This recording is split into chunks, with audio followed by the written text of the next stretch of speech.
कि हम यहाँ पे चेक पॉइंट की ट्रेनिंग के लिए हैं। तो चेक पॉइंट के अंदर हम क्या क्या कवर करेंगे, पहले वो डिस्कस कर लेते हैं। तो आपने जाना है आई मेडिटा की वेबसाइट पे। आई मेडिटा की वेबसाइट पे लाइव ट्रेनिंग के अंदर चेक पॉइंट फायरवॉल पे आपने क्लिक कर देना है।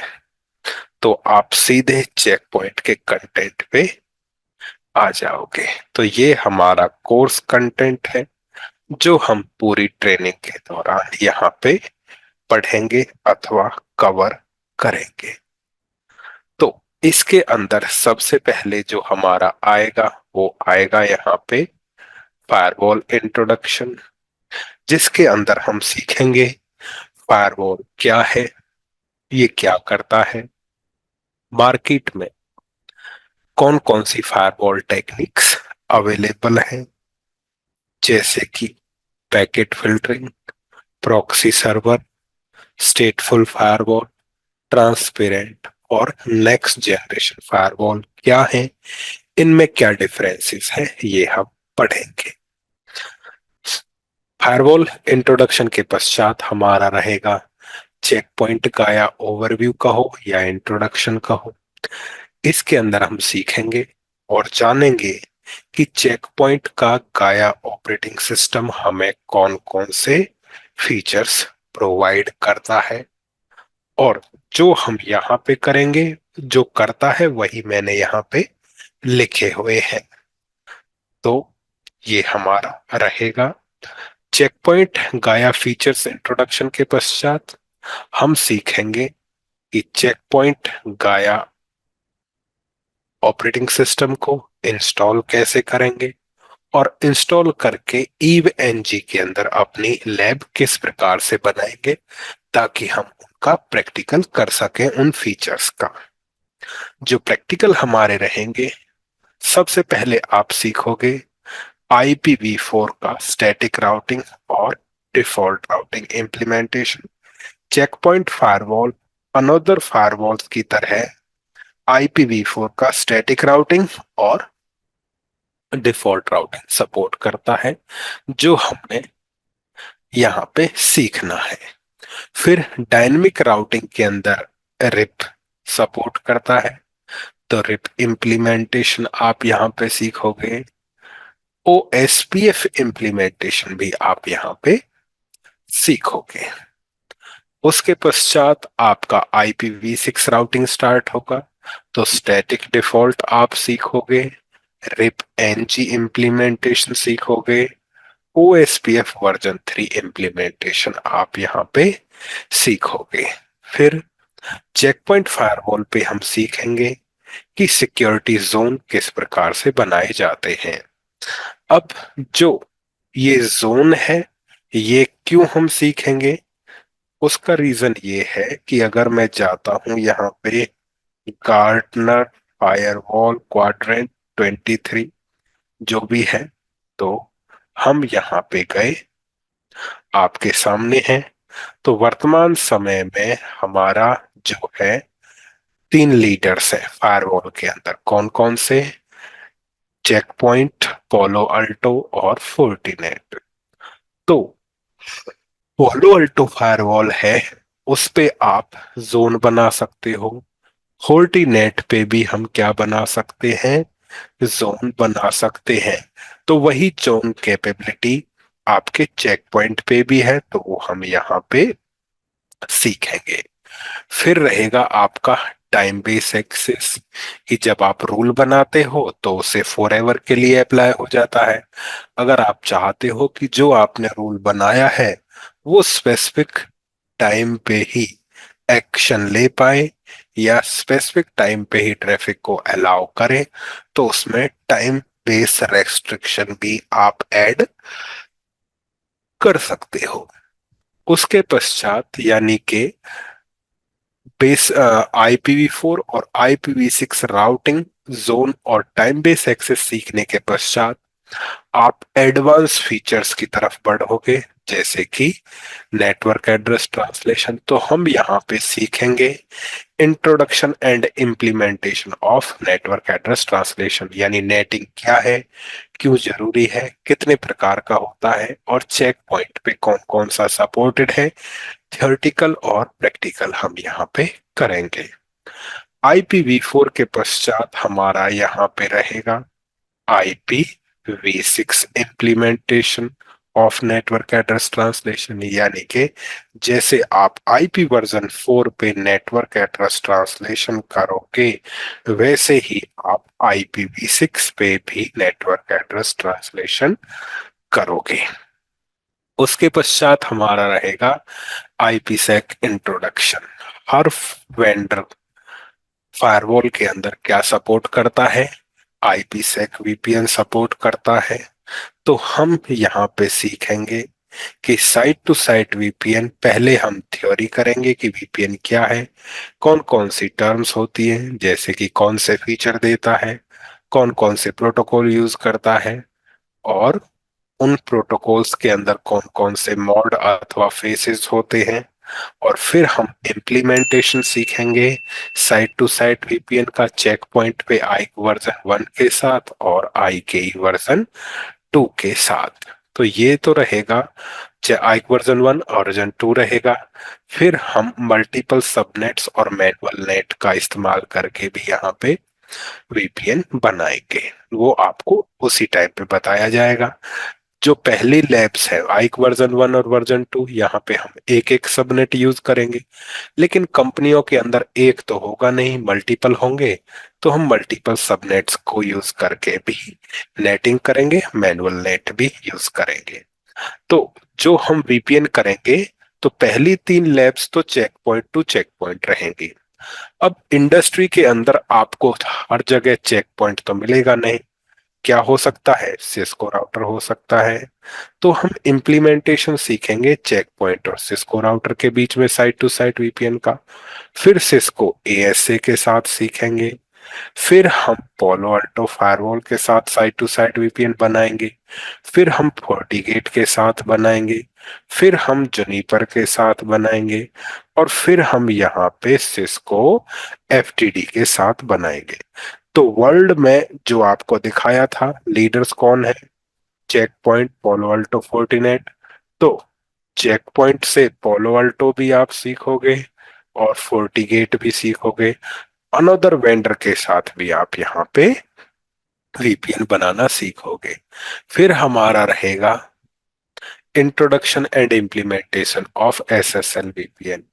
साइट टू साइट VPN की मदद से तो आप 2 फायरवॉल के बीच में VPN बनाओगे, जैसे ब्रांच 1 और ब्रांच 2, या फिर ये मानो कि एक मुंबई लोकेशन हो गई, एक पुणे लोकेशन हो गई। तो मुंबई लोकेशन के यूजर जो है पुणे लोकेशन से कम्युनिकेट कर सकें, तो उसके लिए हम बनाएंगे साइट टू साइट VPN। यानी जो फायरवॉल टू फायरवॉल बनेगा, वो हमारा होगा साइट टू साइट VPN।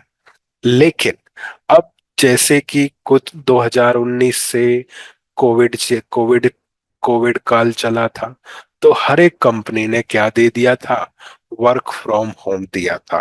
तो मान के चलो कुछ यूजर घर पे बैठे हुए हैं और उन्हें अब कंपनी का नेटवर्क क्या करना है, एक्सेस करना है। तो उसके लिए हमारा यहाँ पे क्या बनेगा, उसके लिए हमारा यहाँ पे SSL VPN बनेगा, या उसको बोल सकते हैं रिमोट एक्सेस VPN। तो चेक पॉइंट पे रिमोट एक्सेस VPN भी हमारा यहाँ पे सपोर्ट करता है।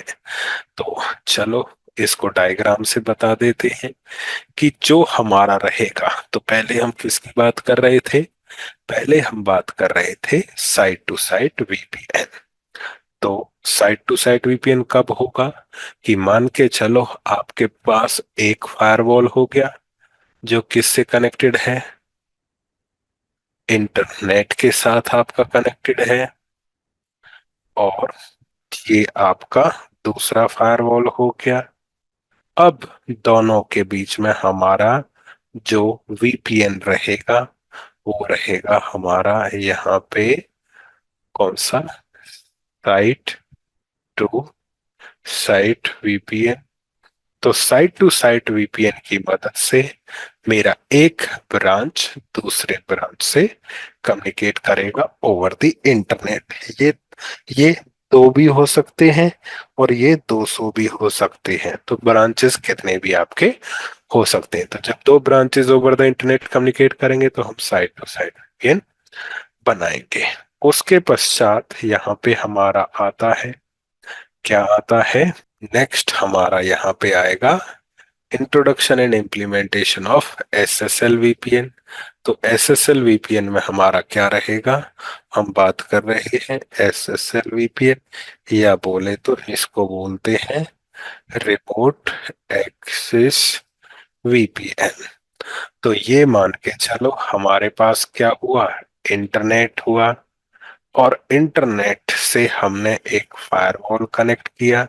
तो ये हमारा हो गया चेक पॉइंट का फायरवॉल, और उससे पीछे स्विच, और स्विच से पीछे हमारे क्या हो गए, सर्वर्स हो गए। तो ये हमारा प्राइवेट नेटवर्क और पब्लिक नेटवर्क। अब इंटरनेट से एक यूजर कनेक्टेड है, ये है वर्क फ्रॉम होम यूजर। अब वर्क फ्रॉम होम यूजर के पास कैसा आईपी होगा, पब्लिक आईपी होगा, और फायरवॉल के पास पब्लिक आईपी, लेकिन नेटवर्क लेन के अंदर क्या होगा, प्राइवेट आईपी 101.100 और 101.200। तो आई एस आपका जो रहेगा यहाँ पे आईपी सेक और एसएसएल की मदद से, एसएसएल और रिमोट एक्सेस वीपीएन की मदद से अब हम किसके बीच में, वर्क फ्रॉम होम यूजर के लैपटॉप अथवा डेस्कटॉप से फायरवॉल के बीच में हमें क्या बनाना है, यहाँ पे वीपीएन बनाना है, जिसको हम क्या बोलेंगे, रिमोट एक्सेस, या इसको हम बोलेंगे एसएसएल वीपीएन। तो एसएसएल वीपीएन की मदद से वर्क फ्रॉम होम यूजर क्या कर सकता है, कंपनी के नेटवर्क को कंपनी के नेटवर्क को क्या कर सकता है, यहाँ पे थ्रू रिमोट एक्सेस वीपीएन वो कंपनी के नेटवर्क को एक्सेस कर जाएगा।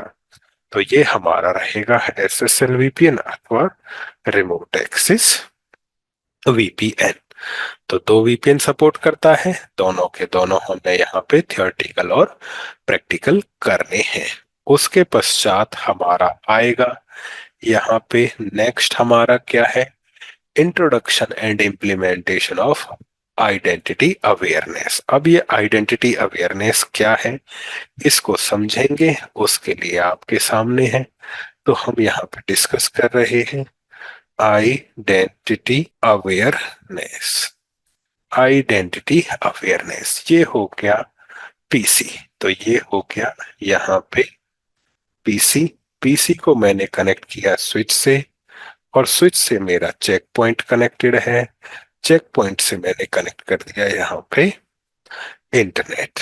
अब मैं जो चेक पॉइंट पे पॉलिसी बनाऊंगा, तो फर्स्ट जो हम बनाएंगे, तो सबसे पहले क्या रहेगा आपका, जो आपने बनाया होगा, तो फर्स्ट जो हमारी पॉलिसी रहेगी वो किस किस पे बेस रहेगी, आईपी बेस रहेगी, कि यदि ये आईपी आता है तो उसको हम किस पे एक्सेस कर अलाउ दे देंगे, इंटरनेट का एक्सेस अलाउ दे देंगे।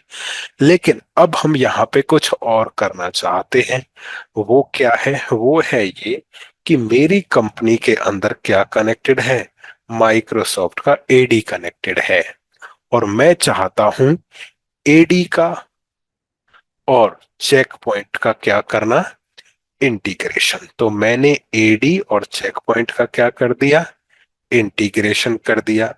अब इंटीग्रेशन जब मैंने किया, तो अब मैं क्या अचीव करूंगा यहाँ पे, अब जो हमारी रहेगी, जो पॉलिसी रहेगी, उसमें हम क्या बताएंगे, तो एडी पे आपने क्या बनाए होंगे ग्रुप, जैसे कि एचआर हो गया, आईटी हो गया, और क्या हो गया, सेल्स हो गया। तो वही ग्रुप किसके साथ सिंक हो जाएंगे, फायरवॉल। तो वही ग्रुप यहाँ पे हमारे अवेलेबल होंगे, एचआर हो गया, आईटी हो गया, और सेल्स हो गया। अब मैं अपने फायरवॉल पे आईपी बेस्ड पॉलिसी नहीं बनाऊंगा, अब मैं बनाऊंगा यहाँ पे एडी ग्रुप बेस पॉलिसी, जिसके अंदर मैं कहूंगा कि यदि एचआर आता है, आईटी आता है और क्या आता है, सेल्स आता है, यदि ये आते हैं तो मेरा सोर्स क्या हो गया, एचआर, आईटी और सेल्स।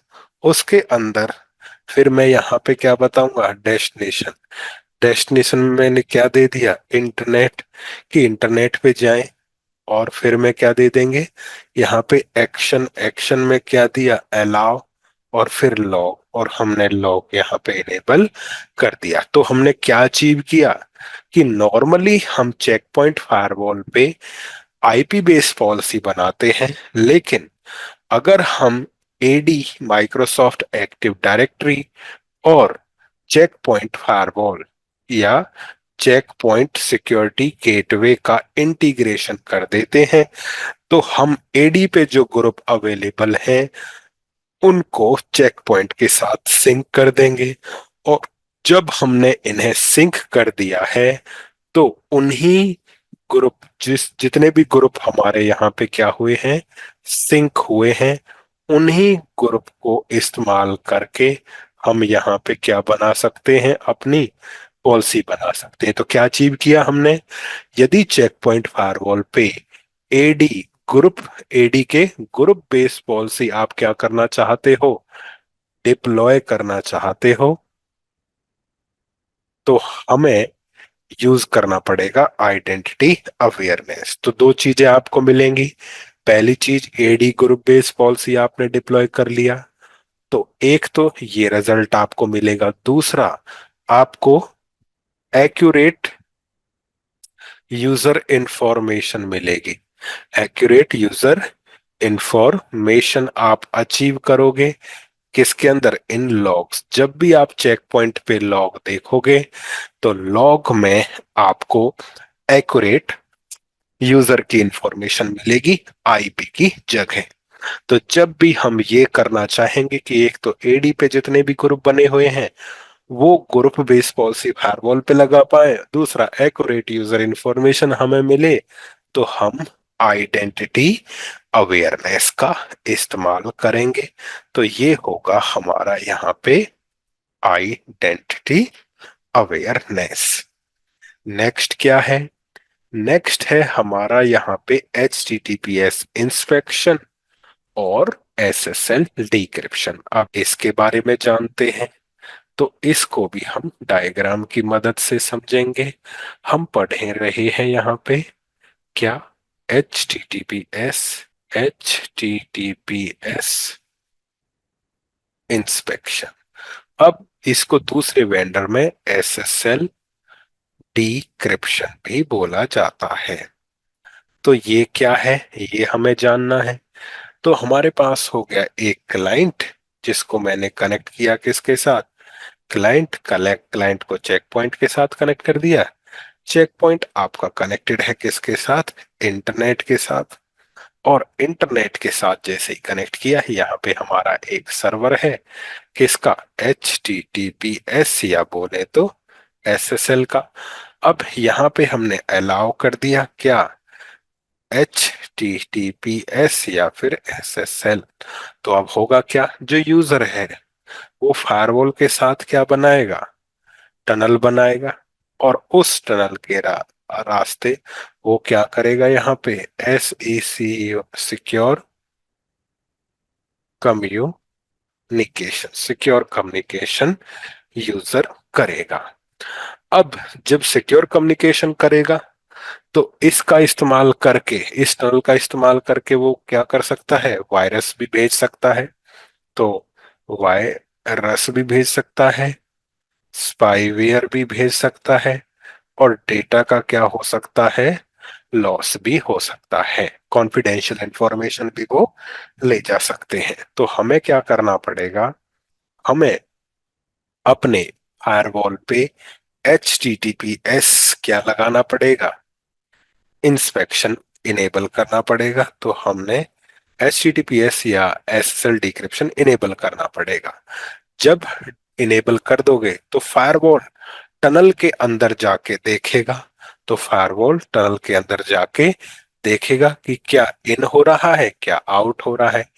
यदि उसको कुछ सस्पेक्टेड लगेगा तो उसके बाद यदि हमें दिखता है वायरस है तो उसे ड्रॉप करा सकते हैं, स्पाईवेयर है उसे ड्रॉप करा सकते हैं, डेटा लॉस को भी हम यहाँ पे रोक सकते हैं। तो HTTPS इंस्पेक्शन या SSL डिक्रिप्शन की मदद से हम फायरवॉल को इस तरह से कॉन्फ़िगर करते हैं कि वो SSL टनल के अंदर जाके देखे और यदि कुछ सस्पेक्टेड है तो उसको हम क्या कर सकें, ड्रॉप कर सकें।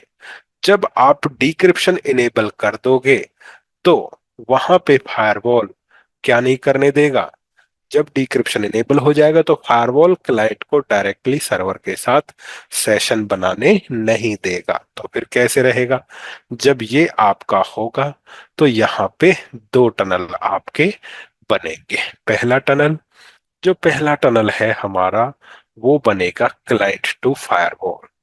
तो पहला टनल आपका बन के तैयार हुआ, किससे, क्लाइंट टू फायरवॉल। जब डेटा टनल के अंदर है तभी डेटा कैसा है, इनक्रिप्टेड है। दूसरा बनेगा फायरवॉल से पब्लिक सर्वर। तो ये हमारा हो गया यहाँ पे फायरवॉल से पब्लिक सर्वर, और यहाँ पे भी ट्रैफिक कैसा रहेगा, यहाँ पे भी आपका इनक्रिप्टेड रहेगा। लेकिन जब आपका डेटा किस पे रहेगा, फायरवॉल पे रहेगा, तो फायरवॉल पे डेटा हमारा रहेगा किस फॉर्मेट में, प्लेन टेक्स्ट फॉर्मेट में हमारा यहाँ पे रहेगा। तो प्लेन टेक्स्ट फॉर्मेट में हमारा डेटा यहाँ पे रहेगा। उसके पश्चात हमें क्या यूज करना है, हमने यूज करना है यूआरएल फिल्टरिंग, हो गया content awareness, threat prevention, application control और सैंड ब्लास्ट। तो उसके पश्चात हम यहाँ पे अपने फीचर्स का इस्तेमाल करेंगे प्रोटेक्ट करने के लिए नेटवर्क को। जैसे कि हमारे क्या हो गए, तो हमारे पास यहाँ पे होंगे चेक पॉइंट ब्लेड्स यानी के फीचर्स। तो वो ब्लेड कौन कौन से होंगे, वो आपका हो गया content awareness, URL filtering, application control, threat prevention और सेंड ब्लास्ट।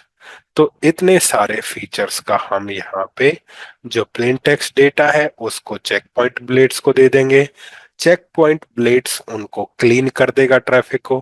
क्लीन डेटा को ही हम अंदर अथवा क्लीन डेटा को ही हम यहाँ पे बाहर भेजेंगे। तो क्या बताया आपको कि जब हम क्या करेंगे, HTTPS इंस्पेक्शन या SSL डिक्रिप्शन करेंगे तो इनक्रिप्टेड डेटा को हम क्या करेंगे, यहाँ पे प्लेन टेक्स्ट, इनक्रिप्टेड डेटा को प्लेन टेक्स्ट में लाएंगे, प्लेन टेक्स्ट में कन्वर्ट करके हम उसे बाहर भेज देंगे। यदि बाहर से अंदर आ रहा है उसे प्लेन टेक्स्ट में कन्वर्ट करेंगे और उसको प्लेन टेक्स्ट को फिर सिक्योरिटी ब्लेड से फिल्टर करके अंदर हम भेजेंगे।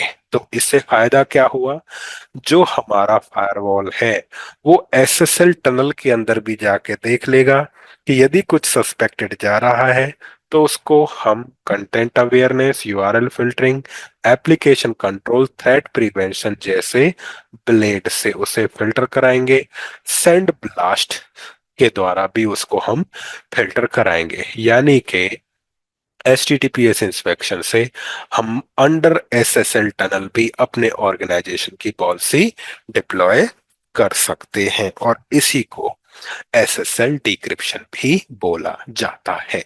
तो ये रहेगा हमारा किसके बारे में, HTTPS इंस्पेक्शन अथवा SSL डिक्रिप्शन के बारे में। अब नेक्स्ट क्या है यहाँ पे, नेक्स्ट है हमारा यहाँ पे यूआरएल फिल्टरिंग। अब ये यूआरएल फिल्टरिंग क्या है, यूआरएल फिल्टरिंग ये है कि अभी तक हम क्या क्या पढ़ पाए हैं। अभी तक हमने कहा है कि एडी के ग्रुप बेस पॉलिसी बनाएंगे ताकि एक्यूरेट यूजर इंफॉर्मेशन मिल सके और ग्रुप बेस पॉलिसी भी लगा सकें। इनक्रिप्टेड डेटा को प्लेन में ले आएंगे ताकि हम वहां पे भी पॉलिसीज अपनी डिप्लॉय कर सकें। नेक्स्ट है हमारा यूआरएल फिल्टरिंग। अब यूआरएल फिल्टरिंग क्या करेगा, उसके लिए हमें जो है डायग्राम की मदद लेनी पड़ेगी। तो हम अभी समझ रहे हैं यहाँ पे यूआरएल फिल्टरिंग। तो यूआरएल फिल्टरिंग में हमारे पास एक पीसी है, ये हमारा चेक पॉइंट फायरवॉल हो गया। चेक पॉइंट फायरवॉल कनेक्टेड है किसके साथ, इंटरनेट के साथ। और इंटरनेट से हमारा कनेक्टेड हो गए पब्लिक सर्वर्स। पब्लिक सर्वर्स जैसे कि हमारे पब्लिक सर्वर्स में आगे गूगल, तो हमारे पास क्या हो गया, गूगल हो गया, फेसबुक हो गया, यूट्यूब हो गया, और टोरेंट सर्वर्स हो गए। तो इस प्रकार से इंटरनेट पे बहुत सारे सर्वर अवेलेबल हैं। जो यूजर है करंटली थ्रू फायरवॉल किसी भी वेबसाइट को एक्सेस कर सकता है। लेकिन जब हम अपने फायरवॉल पे इनेबल करेंगे यूआरएल फिल्टरिंग, तो हमारे पास यहाँ पे अवेलेबल होंगी यूआरएल कैटेगरीज। जो यूआरएल कैटेगरीज कुछ इस प्रकार से होंगी, जैसे कि गूगल है, तो जो गूगल है वो बिलोंग करता है किससे, गूगल बिलोंग करता है सर्च इंजन से। तो सर्च इंजन, चलो यहां पे लिख देते हैं सर्च इंजन। फिर हमारा है फेसबुक, फेसबुक बिलोंग करता है सोशल साइट से। फिर है यूट्यूब, स्ट्रीमिंग वीडियो। और टोरेंट आपका बिलोंग करता है टोरेंट। इसी प्रकार एक्स वाई जेड आपके पास कैटेगरीज होंगी। तो उन सभी का हमने क्या बताना है एक्शन, की search engine allow, Facebook allow, streaming video block, torrent block, X Y Z block. तो इस प्रकार आप उनका क्या बता दोगे, यहाँ पे एक्शन बता दोगे। अब हुआ क्या है, जब यूजर भेजेगा कि रिक्वेस्ट मेरे को कहाँ जाना है, google.com पे, तो रिक्वेस्ट फायरवॉल पे आई। फायरवॉल देखेगा क्या सर्च इंजन है जो कि अलाउ है, तो google.com की रिक्वेस्ट क्या हो जाएगी, अलाउ। फिर क्लाइंट कहेगा कि I want to communicate with Facebook, social site, social site भी क्या है, अलाउ है। लेकिन यदि यूजर कहेगा कि मेरे को किस पे जाना है, यूट्यूब पे जाना है, तो वो तो ब्लॉक है, तो यूट्यूब रिक्वेस्ट ब्लॉक कर दी जाएगी। और उसी प्रकार जब वो टोरेंट पे जाएगा, वो रिक्वेस्ट भी ब्लॉक कर दी जाएगी। तो जिन यूआरएल्स को तुम, या यूआरएल कैटेगरी को तुम अलाउ करोगे वो अलाउ होंगे, बाकी सारे डिनाई।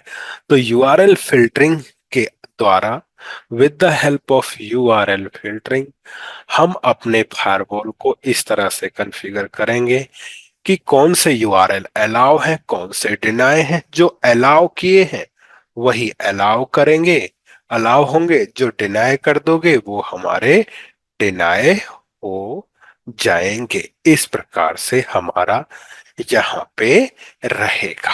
डन हुआ।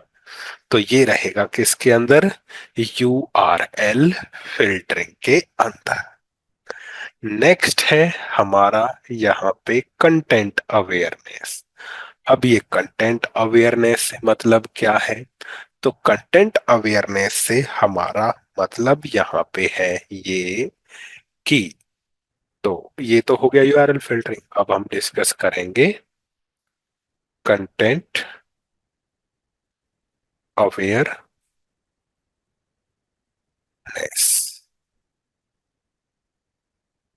कंटेंट अवेयरनेस, तो कंटेंट अवेयरनेस में हमारे पास हो गया क्या, यहाँ पे कंटेंट अवेयरनेस में हो गया पीसी। पीसी किससे कनेक्टेड हो गया, चेक पॉइंट से। चेक पॉइंट से हमने कनेक्ट कर दिया यहाँ पे इंटरनेट, और इंटरनेट से हो गया हमारा यहाँ पे, इंटरनेट से हमारा यहाँ पे हो गया कोई भी पब्लिक सर्वर। अब जो यूजर है वो थ्रू फायरवॉल के रिक्वेस्ट भेजेगा। रिक्वेस्ट के बदले हमें क्या मिलेगा, यहाँ पे रिप्लाई मिलेगा, और रिप्लाई हमारे पास आ जाएगा। लेकिन अब हम क्या चाहते हैं, हम ये चाहते हैं यहाँ पे कि हमने क्या इनेबल कर दिया यहाँ पे, कंटेंट अवेयरनेस। तो कंटेंट अवेयरनेस के हम के अंदर क्या बताते हैं, फाइल फॉर्मेट एंड एक्शन। तो यहाँ पे हमारा रहेगा file file format and action. तो जैसे कि हमारे पास हो गया, कौन सी फाइल हो गई, जैसे कि हो गई डॉट टेक्स्ट फाइल हो गई, डॉट डी डॉट क्या हो गया, डॉक हो गया, डॉट एक्सएलएस एक्सेल हो गया, डॉट ईएक्सी हो गया, डॉट पीडीएफ हो गया, डन हुआ। डॉट, तो इस तरह से एक्स वाई जेड आपके पास फाइल फॉर्मेट हो गए। अब आप यहाँ पे बताओगे कि टेक्स्ट का, डॉक्स का, एक्सेल का, या फिर आपके हम जो है यहाँ पे डॉट पीपीटी हो गया, पीडीएफ हो गया, डॉट ई हो गया। तो हम चाहते हैं टेक्स्ट फाइल अलाउड हो, डॉक अलाउड हो, एक्सेल अलाउड हो, पीपीटी अलाउड हो, लेकिन पीडीएफ डिनाय हो और ईएक्सी फाइल डिनाय हो। अब जो यूजर है वो थ्रू फायरवॉल के रिक्वेस्ट करेगा, और वो रिक्वेस्ट हमारी जाएगी किसके पास, पब्लिक सर्वर। पब्लिक सर्वर के पास क्या है, डेटा है। अब डेटा में किसी भी प्रकार की फाइल हो सकती है। अब वो डेटा जब आएगा तो वो text policy, dot TXT policy से, डॉक पॉलिसी से, फिर हमारा एक्सेल से, और पीपीटी से, और पीडीएफ से, और बोले तो ईएक्सी से फिल्टर किया जाएगा। यानी जो भी आपका डेटा आएगा, अब वो एक्स वाई जेड डेटा जो हमारा है, वो X Y Z data filter किया जाएगा थ्रू किसके द्वारा, थ्रू आपका फाइल फाइल या बोले तो कंटेंट अवेयरनेस के द्वारा उसे क्या किया जाएगा, यहाँ पे चेक किया जाएगा। अब ये होगा कैसा, अगर आपका डेटा है टेक्स्ट तो अलाउ, डॉक है तो वो अलाउ, एक्सेल है तो अलाउ, पीपीटी तो अलाउ। लेकिन यदि आपने कोई क्या किया है, पीडीएफ और ईएक्सी किया है, तो वो यहाँ पे क्या कर दिए जाएंगे, ब्लॉक। तो इतने प्रकार की ही फाइलें आपका यूजर क्या कर सकता है, डाउनलोड कर सकता है। तो कंटेंट अवेयरनेस के द्वारा हम चेक पॉइंट फायरवॉल पे ये बताते हैं कि हमारे ऑर्गेनाइजेशन में किस प्रकार के फाइल फॉर्मेट या एक्सटेंशन अलाउड हैं। तो जो आप बताओगे वो अलाउ रहेगा, जो आप डिनाय करोगे वो आपका डिनाय हो जाएगा। तो हम अपने ऑर्गेनाइजेशन में पीडीएफ फाइल का को आने से और ईएक्सी फाइल को आने से रोक सकते हैं। कंटेंट अवेयरनेस यानी कंटेंट को पहचानो कि कंटेंट क्या है, फाइल फॉर्मेट बोलो या कंटेंट को पहचानो, और पहचान करके उसे अलाउ और डिनाय हम करा सकते हैं किसकी मदद से, ये काम आप कराओगे कंटेंट अवेयरनेस की मदद से। नेक्स्ट क्या है हमारा, नेक्स्ट है यहाँ पे, तो कंटेंट अवेयरनेस में आपने फाइल फॉर्मेट आइडेंटिफायर करके अलाउ और डिनाई कर दिया। नेक्स्ट क्या है हमारा यहाँ पे, थ्रेट प्रिवेंशन। थ्रेट प्रिवेंशन में हम IPS signature, antibot signature, antivirus signature enable करेंगे।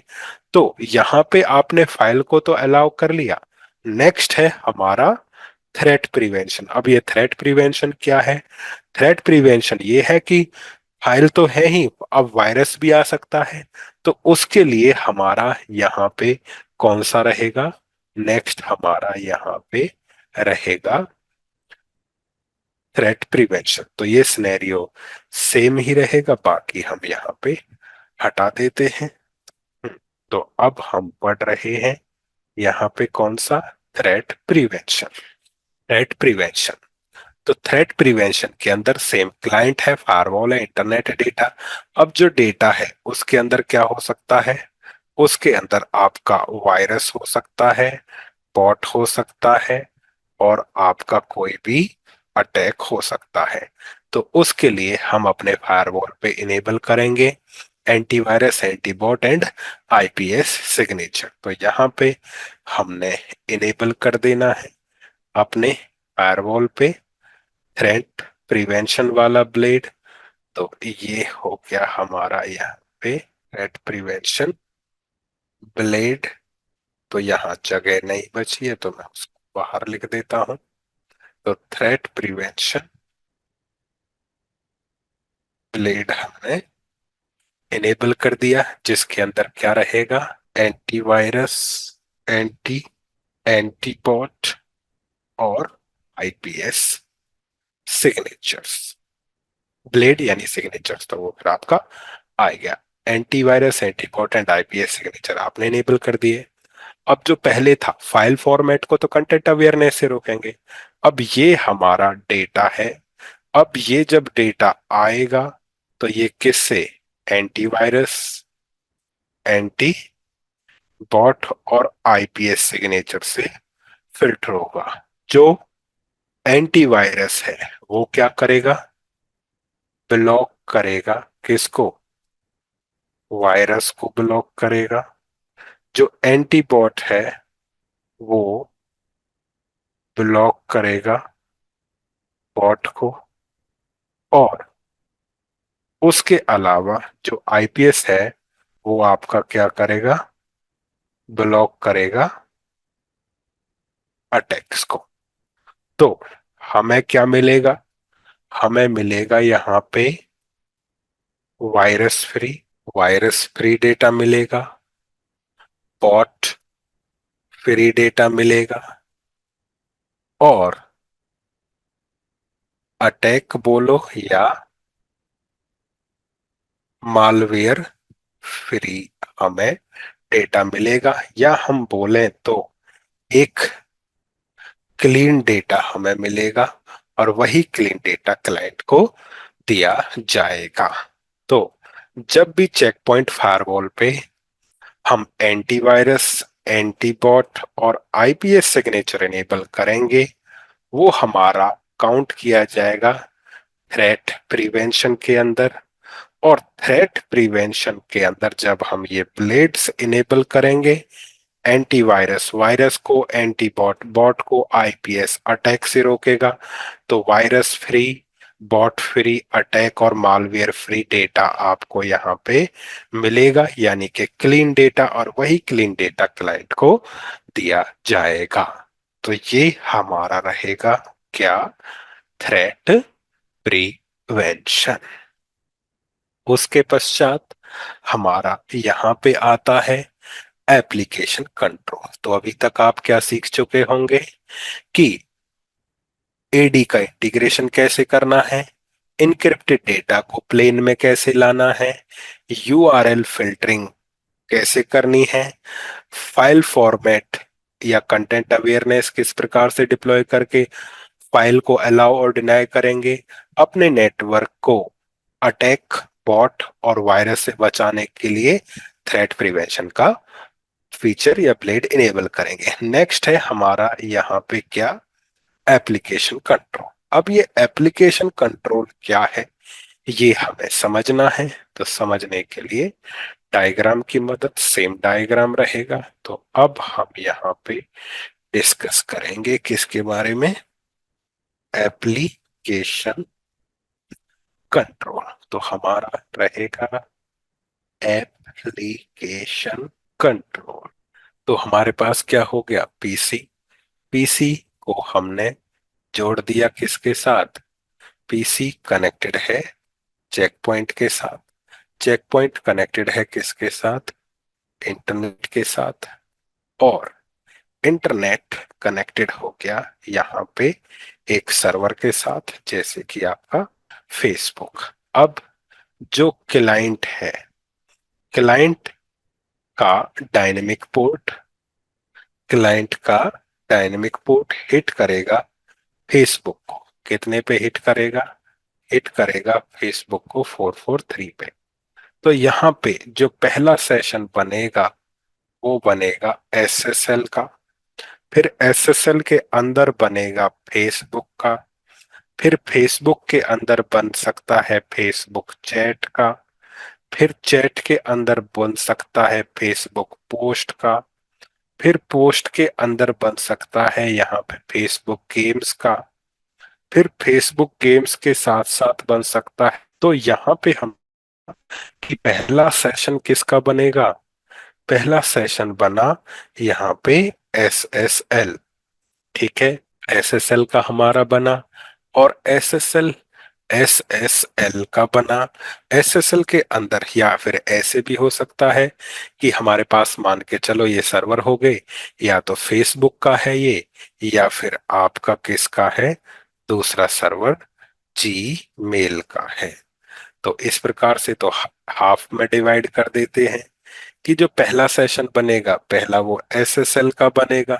तो पहला हो गया एसएसएल और इधर भी एसएसएल। फिर दूसरा यदि फेसबुक है या फिर जीमेल है तो, और तो यदि कौन सा है, फेसबुक है, दूसरा कौन सा है, जीमेल। तो पहला एसएसएल के अंदर क्या बनेगा? फेसबुक। फेसबुक के अंदर आप क्या कर सकते हो? चैट क्या कर सकते हो? पोस्ट क्या कर सकते हो? गेम्स क्या कर सकते हो? इवेंट क्या कर सकते हो? अपलोड क्या कर सकते हो? डाउनलोड। वैसे ही जब आपका दूसरा सर्वर है, दूसरा सर्वर कौन सा? जीमेल। तो एसएसएल के अंदर क्या बनेगा? जीमेल। जीमेल के अंदर आप क्या कर सकते हो? जीमेल के अंदर ही आप यूज करोगे यहाँ पे गूगल डॉक्स। डॉक्स में आप क्या कर सकते हो? अपलोड। डॉक्स में आप क्या कर सकते हो? डाउनलोड। डॉक्स में आप क्या कर सकते हो? शेयरिंग। डॉक्स में क्या कर सकते हो? एडिट, एडिटिंग, और एक्स वाई जेड। इस प्रकार से डन। अब हम चाहते हैं कि एस जो है फेसबुक चले, लेकिन फेसबुक में क्या ना चले? चैट ना चले, अपलोड ना चले, और डाउनलोड ना चले। वैसे ही एसएसएल चले, जीमेल चले, गूगल डॉक्स चले, लेकिन गूगल डॉक्स में अपलोड और डाउनलोड ना चले। तो ये सारी चीजें हम किसकी मदद से कर पाएंगे? ये सारी चीजें हम एप्लीकेशन कंट्रोल की मदद से कर पाएंगे। तो एप्लीकेशन कंट्रोल के द्वारा हम क्या कर सकते हैं? एप्लीकेशन कंट्रोल के द्वारा हमारे पास क्या है? एक क्लाइंट है, हमारे पास क्या है? सर्वर है। तो क्लाइंट और सर्वर के बीच में होने वाले सेशन को, कनेक्शन को, कम्युनिकेशन को हम आइडेंटिफाई, मॉनिटर और कंट्रोल कर सकते हैं। तो ऐप आईडी के द्वारा हम, not app ID, application control के द्वारा हम क्या कर सकते हैं?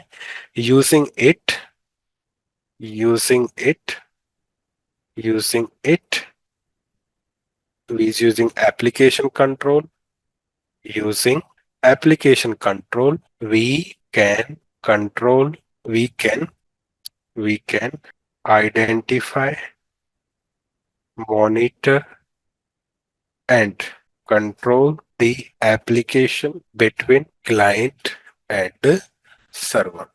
क्लाइंट और सर्वर के बीच में जो भी एप्लीकेशन है उनको आप आइडेंटिफाई, मॉनिटर और कंट्रोल कर सकते हो। तो ये तभी हो पाएगा क्योंकि आप एसएसएल के अंदर जाके देख रहे हो। तो ऐप आईडी, ये एप्लीकेशन कंट्रोल से पहले आपको क्या करना पड़ेगा? HTTPS का इंस्पेक्शन करना पड़ेगा। तो एप्लीकेशन कंट्रोल के द्वारा हम आइडेंटिफाई, मॉनिटर और कंट्रोल कर सकते हैं एप्लीकेशंस को जो क्लाइंट और सर्वर के बीच में क्या होंगी, between which will run between client and server. जैसे कि फेसबुक के अंदर चैट, अपलोड, डाउनलोड, और जीमेल के या गूगल डॉक्स के अंदर अपलोड और डाउनलोड ब्लॉक आप कर सकते हो। तो ये हमारा यहाँ पे रहेगा एप्लीकेशन कंट्रोल क्या है। सिमिलर फीचर को पोलो अल्टो के अंदर ऐप आईडी बोलते हैं। नेक्स्ट क्या है हमारा? नेक्स्ट है सैंड ब्लास्ट। अब ये सैंड ब्लास्ट क्या है?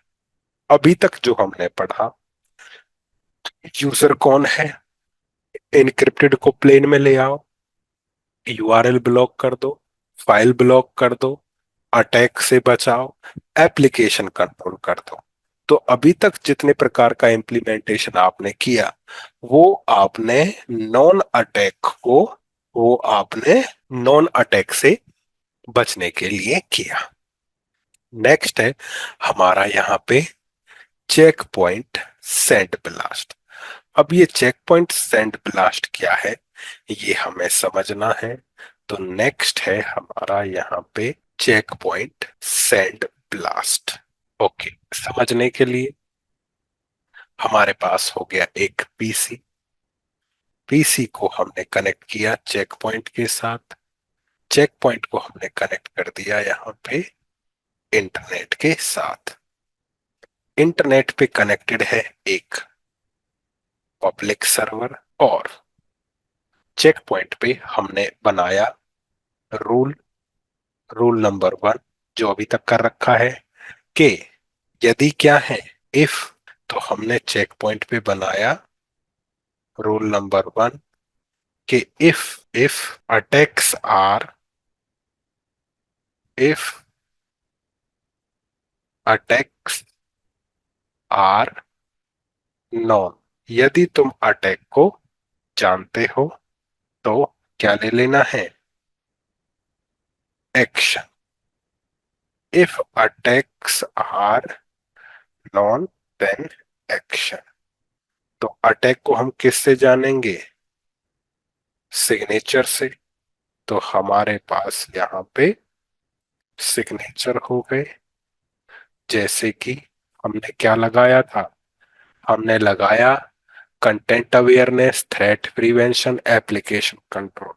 तो हमारे पास हो गया कि कंटेंट अवेयरनेस, थ्रेट प्रिवेंशन, और हमारे पास हो गया एप्लीकेशन कंट्रोल।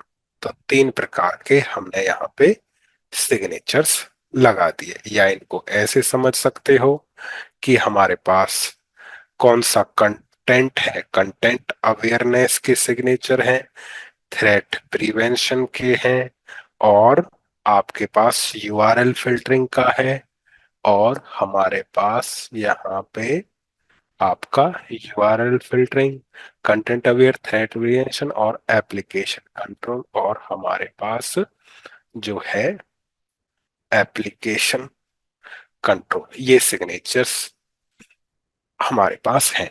अब हुआ कुछ यूं कि यहाँ पे बैठा हुआ था एक यूजर। तो यूजर जो हमारे ऑर्गेनाइजेशन में था या है, उस यूजर ने रिक्वेस्ट भेजी किसको, पब्लिक सर्वर को। पब्लिक सर्वर ने क्या भेजा, फाइल भेजा। अब जब ये फाइल फायरवॉल पे आई तो फायरवॉल इसको मैच करेगा नॉन सिग्नेचर से। नो मैच, मैच नहीं किया। तो मैच नहीं किया तो जो फाइल है वो क्या हो जाएगी, अलाउ हो जाएगी। तो जब भी हमारे फायरवॉल पे फाइल आती है वो उसे नॉन अटैक से मैच करता है। मैच नहीं हुआ तो अलाउ कर दिया। मान के चलो इसमें हमें कोई सिग्नेचर मिल जाता, तो जैसे ही ये आया तो इस फाइल के अंदर हमें कोई सिग्नेचर मिल गया। जैसे ही सिग्नेचर मिल गया तो मैच हुआ। मैच होते ही इसको क्या कर दिया जाएगा, इसको यहाँ पे डिनाय कर दिया जाएगा।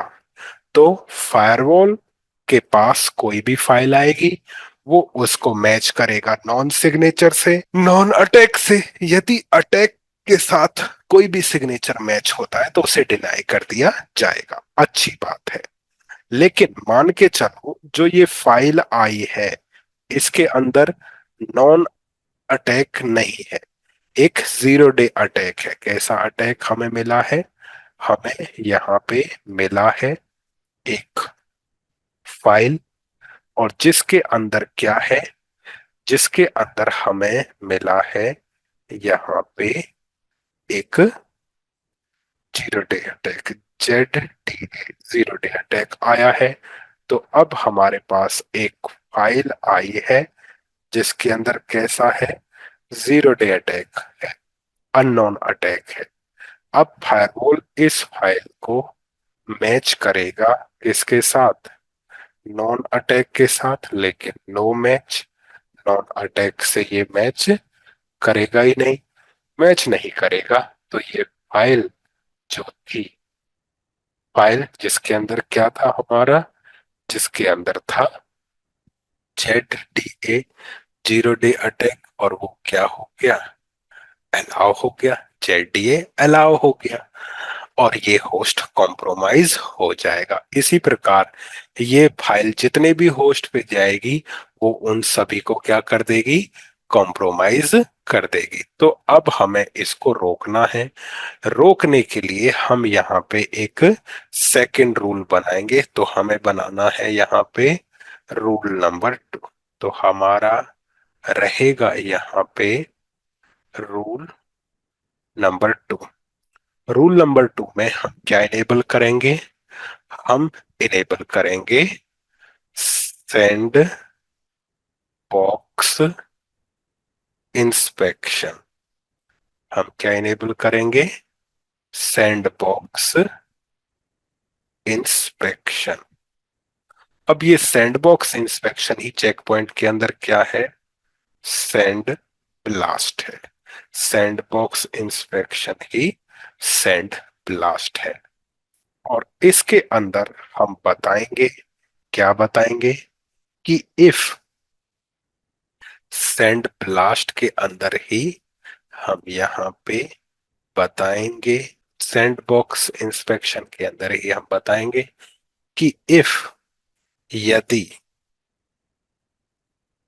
इफ अटैक्स आर अननोन, अगर अटैक अननोन है, तुम नहीं जानते, तो एक्शन में ये लेना है, एक्शन हमारा रहेगा सेंड कर देंगे इंफॉर्मेशन को टू चेक पॉइंट क्लाउड या डेटा सेंटर को हम भेज देंगे। अब इंटरनेट पे कहीं क्या कनेक्टेड होगा, इंटरनेट पे कहीं चेक पॉइंट का क्लाउड या डेटा सेंटर कनेक्टेड होगा। अब होगा क्या, यहाँ पे फाइल आई, तो 0 डे अटैक नॉन अटैक से तो मैच नहीं किया, तो ये किससे मैच कर गया, ये मैच कर गया हमारा अननोन अटैक से। तो अननोन अटैक से मैच हुआ, तो फाइल किसको दे दी जाएगी, क्लाउड को दे दी जाएगी। जब ये फाइल क्लाउड पे गई तो ये क्लाउड पे सबमिट कर दी जाएगी। तो फाइल एक हमारी हो गई फाइल, और जिसके अंदर क्या था, फाइल थी जिसके अंदर हमारा यहाँ पे था क्या, फाइल जिसमें था 0 डे अटैक। अब वही इंफॉर्मेशन आपकी किसको दे दी गई, क्लाउड या डेटा सेंटर को दे दी गई। अब जब आपने फाइल सबमिट की तो चेक पॉइंट ने अपने क्या बिठा रखे हैं, हर वेंडर ने इंजीनियर्स बिठा रखे हैं। वो इंजीनियर इसको वेरीफाई करेंगे, एनालाइज करेंगे, और बताएंगे कि जो तुमने सबमिट किया है ये क्या है, वायरस है। जो तुमने सबमिट किया है ये वायरस है, ठीक है, ये क्या है, ये वायरस है।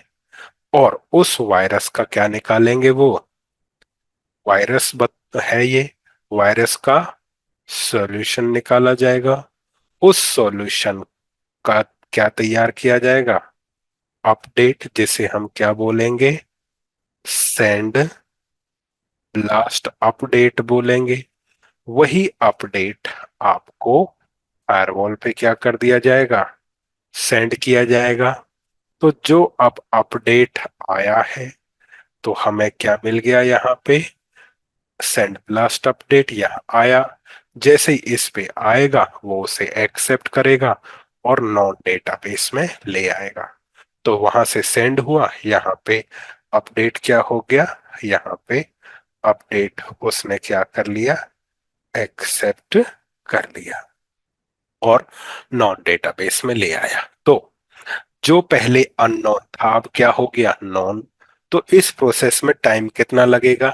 आपने फाइल को क्या किया, अपलोड किया, और आपने अपडेट क्या किया, यहाँ पे रिसीव किया है। तो फाइल्स अपलोड की और वहां से अपडेट आया तो अपडेट एक्सेप्ट किया। तो टाइम विंडो क्या है। तो हर वेंडर ये मोस्टली कहता है कि आपने जो फाइल अपडेट की है और आपको अपडेट मिलने में कितना टाइम लगेगा, 3 से 5 मिनट का टाइम लगेगा। तो जो ये प्रोसेस हुई है कि चेक पॉइंट, एक फाइल चेक पॉइंट का, जो चेक पॉइंट का सिक्योरिटी गेटवे है, तो चेक पॉइंट सिक्योरिटी गेटवे एक फाइल को किसको देता है, अपलोड करता है किस पे, क्लाउड पे, ताकि क्लाउड उसका डीपर इंस्पेक्शन करके हमें सॉल्यूशन दे सके। तो जो ये प्रोसेस यहाँ पे हुई है कहां से लेके कहां तक, कि एक किसके द्वारा, एक फायरवॉल के द्वारा या एक डिवाइस जो एक फाइल को डेडिकेटेड सिस्टम को देती है ताकि वो उसको एनालाइज करके डिटेक्ट कर सके ये क्या है, उसका सॉल्यूशन बना सके, सॉल्यूशन का अपडेट तैयार करके हमें दे सके। जो ये प्रोसेस हुई है इसको बोलते हैं सैंडबॉक्स, इसको बोलते हैं सैंडबॉक्स इंस्पेक्शन। ये प्रोसेस हो गई सैंडबॉक्स इंस्पेक्शन। लेकिन चेक पॉइंट इस सैंडबॉक्स इंस्पेक्शन की मार्केटिंग किस नाम से करता है, सैंड ब्लास्ट के नाम से करता है। तो अब आपको पता चल जाना चाहिए क्या है। तो सैंडबॉक्स इंस्पेक्शन के अंदर एक डिवाइस एक फाइल को डेडिकेटेड सिस्टम को देता है डीपर इंस्पेक्शन के लिए ताकि वो उसको उसका सॉल्यूशन तैयार करे, फायरवॉल को दे दे और फायरवॉल फिर नेटवर्क को प्रोटेक्ट करे। प्रोसेस हो गया सैंडबॉक्स इंस्पेक्शन। और इसी सैंडबॉक्स इंस्पेक्शन को चेक पॉइंट किस नाम से बेचता है, चेक पॉइंट इसी चीज को सैंड ब्लास्ट के नाम से बेचता है। तो जब ये अपडेट आ जाएगा तो इसको हम बोलेंगे यहां पे कि before update, before before update, जब तक अपडेट नहीं आएगा, before update JDA will be allow, update से पहले zero day attack will be allow, JDA allow रहेगा। लेकिन अब जैसे ही आपका क्या आ गया, अपडेट आ गया, तो यहां पे लिख देंगे आफ्टर अपडेट, अपडेट के पश्चात जेडीए विल बी डिनाई या block, after JDA, after update JDA will be deny, deny सही रहेगा। तो अपडेट के बाद जो जेडीए है वो हमारा, अपडेट के पश्चात जेडीए आपका जीरो डे अटैक डिनाई हो जाएगा। तो ये है हमारा क्या यहाँ पे चेक पॉइंट के अंदर सैंड ब्लास्ट या बोले तो सैंड बॉक्स इंस्पेक्शन। नेक्स्ट है हमारा यहाँ पे क्लस्टरिंग, इसके बारे में जानेंगे। यहाँ पे सैंड ब्लास्ट या फिर बोलो तो सैंड बॉक्स इंस्पेक्शन। और अब हमारा नेक्स्ट क्लस्टर एक्सेल और क्लस्टरिंग। क्लस्टर एक्सेल और क्लस्टरिंग क्या है ये हम समझते हैं।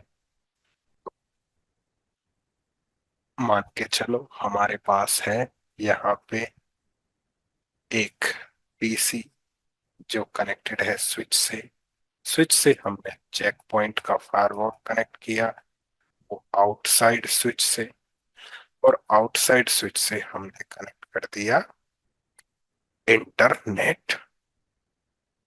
अब एक ही फायरवॉल हमने लगाया है, ये डाउन हो सकता है, तो इसके डाउन होने पे हमारा एक्सेस ब्लॉक हो जाएगा। तो हम यहाँ पे एक नहीं दो फायरवॉल लगा देंगे। तो इस प्रकार से हमने यहाँ पे दो फायरवॉल्स लगाए और दोनों फायरवॉल्स की हमने यहाँ पे ग्रुपिंग कर दी। तो दोनों फायरवॉल को एक ग्रुप में डाल दिया, या बोले तो इन्हें एच ए में डाल दिया, या बोले तो हमने यहाँ पे कॉन्फ़िगर कर दिया क्लस्टर एक्सेल क्लस्टरिंग।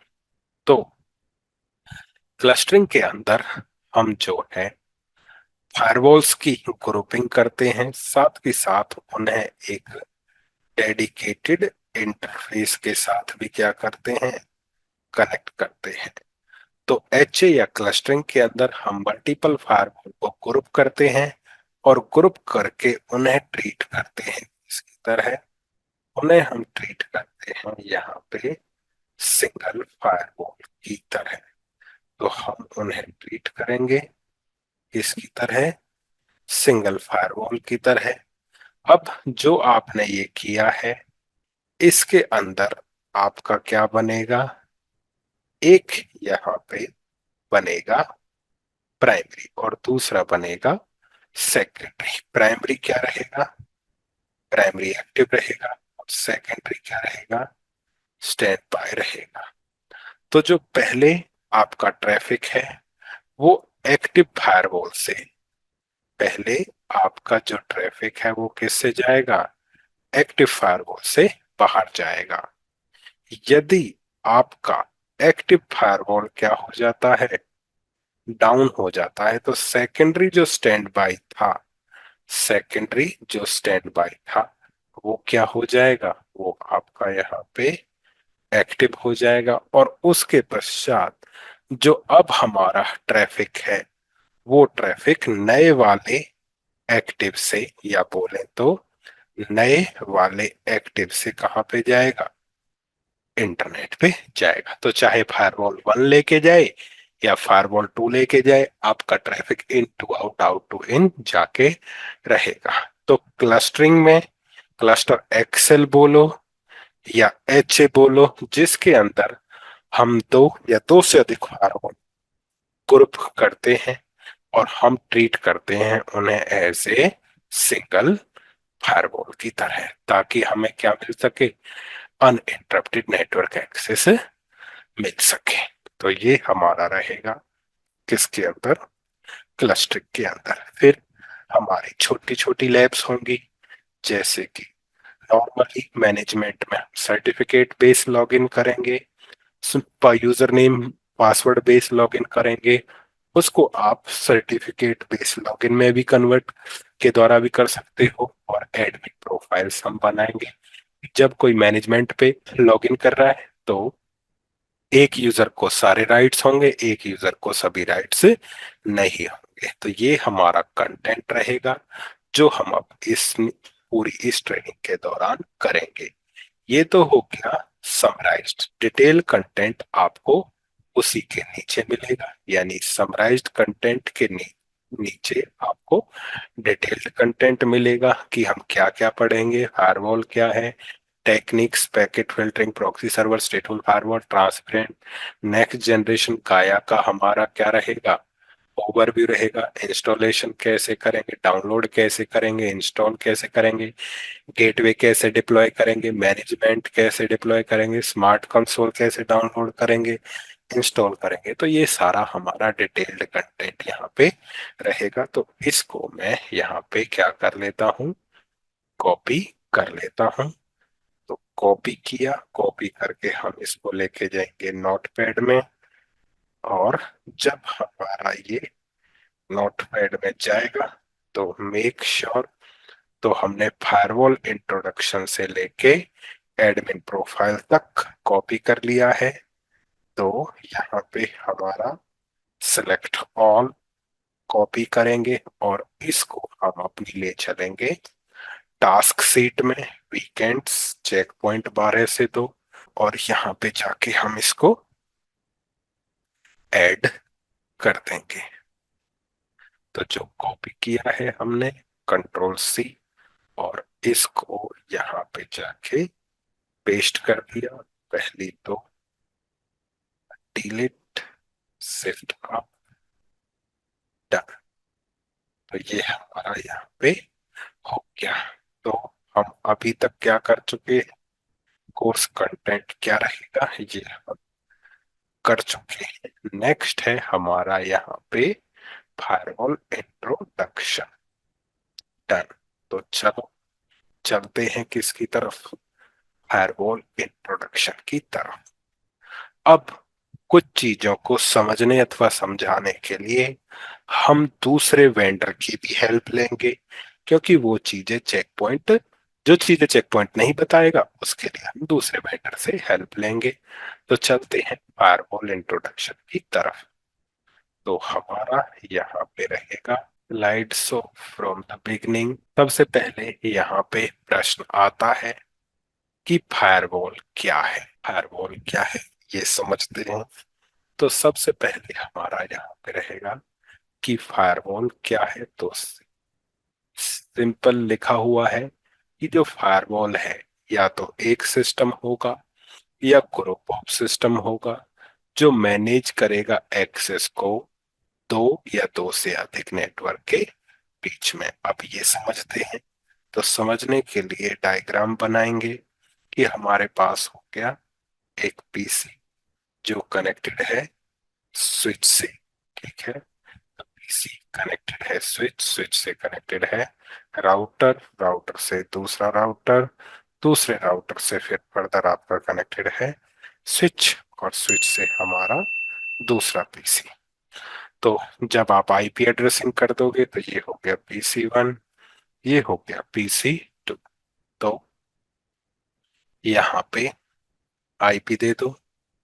तो आईपी हुआ 192.168.101.100, 101.1, 192.168.1.1, 192.168.1.2, 102.1, और यहाँ पे 192.168.102.100। डन। अब जब आप आईपी एड्रेसिंग और राउटिंग करोगे तो PC1 2 से कम्युनिकेट करेगा, 2 1 से कम्युनिकेट करेगा।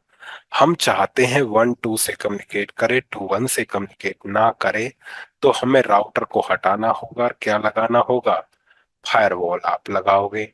एक फायरवॉल डाउन हो सकता है तो आप दो फायरवॉल लगा दोगे, जिनको आप किस में कॉन्फ़िगर कर दोगे, HA के अंदर कॉन्फ़िगर कर दोगे। तो जो फायरवॉल है या तो एक होगा या ग्रुप ऑफ सिस्टम होगा, जिसका काम होगा मैनेज करना एक्सेस को दो या दो से अधिक नेटवर्क के बीच में।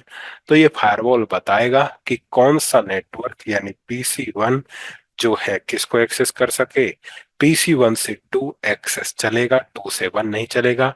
यानी PC1 का नेटवर्क PC2 नेटवर्क पे जा सकता है, लेकिन 2 का नेटवर्क 1 के नेटवर्क पे नहीं आ सकता। ये काम किसका रहेगा, फायरवॉल का रहेगा। फायरवॉल आपका हार्डवेयर भी हो सकता है। जब आप राउटर को रिप्लेस करोगे तो वो हार्डवेयर फॉर्मेट में होगा। फायरवॉल सॉफ्टवेयर भी हो सकता है। सॉफ्टवेयर कब होगा, जो मेरा पीसी है, पीसी पे मैं एंटीवायरस इंस्टॉल करूंगा। तो जब एंटीवायरस इंस्टॉल होगा तो वो मेरा किस फॉर्मेट में होगा, सॉफ्टवेयर फॉर्मेट में होगा। और जो फायरवॉल है वो वर्चुअल अप्लायंस भी हो सकता है। तो वर्चुअल अप्लायंस से क्या मतलब है, वर्चुअल अप्लायंस भी हो सकता है। तो पहले तो ये चीज क्लियर हो कि फायरवॉल एक सिस्टम या ग्रुप ऑफ सिस्टम होगा जो मैनेज करेगा एक्सेस को दो या दो से अधिक नेटवर्क के बीच में। फायरवॉल आपका हार्डवेयर, सॉफ्टवेयर और वर्चुअल अप्लायंस हो सकता है। अब यहाँ पे बात आती है कि वर्चुअल अप्लायंस कब होगा। हम यूज करते हैं जैसे कि वी वेयर, VMware का ESXi, या VMware का क्या यूज करते हैं, वर्क स्टेशन यूज करते हैं। या फिर हम यूज करते हैं जैसे कि Amazon वेब सर्विसेज और माइक्रोसॉफ्ट एज्योर, माइक्रोसॉफ्ट एज्योर या गूगल क्लाउड प्लेटफॉर्म। तो इन पे हम क्या बना सकते हैं, वर्चुअल सर्वर बना सकते हैं। और यहाँ पे भी आप वर्चुअल सर्वर बना सकते हो। तो अब उन वर्चुअल सर्वर को प्रोटेक्ट करने के लिए आपको जो फायरवॉल चाहिए वो भी कैसा चाहिएगा, वर्चुअल फायरवॉल। तो वर्चुअल फायरवॉल जो है हम यूज करेंगे वर्चुअल नेटवर्क को प्रोटेक्ट करने के लिए। तो इन्हीं को बोला गया है यहाँ पे वर्चुअल अप्लायंस। तो वर्चुअल अप्लायंस कब होगा? जब VMware ESXi पे या वर्कस्टेशन पे कोई सर्वर है, azure, Microsoft azure, AWS, GCP पे कोई सर्वर है, तो उनको प्रोटेक्ट करने के लिए आप वर्चुअल अप्लायंस का भी इस्तेमाल कर सकते हो। तो ये था हमारा फायरवॉल क्या है, कौन और किस किस फॉर्मेट में हो सकता है। नेक्स्ट है फायरवॉल टेक्निक। वर्तमान समय में हम 5 प्रकार की फायरवॉल टेक्निक का इस्तेमाल करते हैं। सबसे पहला आता है आपका स्टेटलेस पैकेट फिल्टरिंग, दूसरा होता है प्रॉक्सी सर्वर, तीसरा होता है स्टेटफुल फायरवॉल, चौथा होता है ट्रांसपेरेंट फायरवॉल, पांचवा नेक्स्ट जनरेशन फायरवॉल या इसको बोलते हैं सैंडबॉक्स इंस्पेक्शन। डन। तो सैंडबॉक्स इंस्पेक्शन तो हम पढ़ चुके।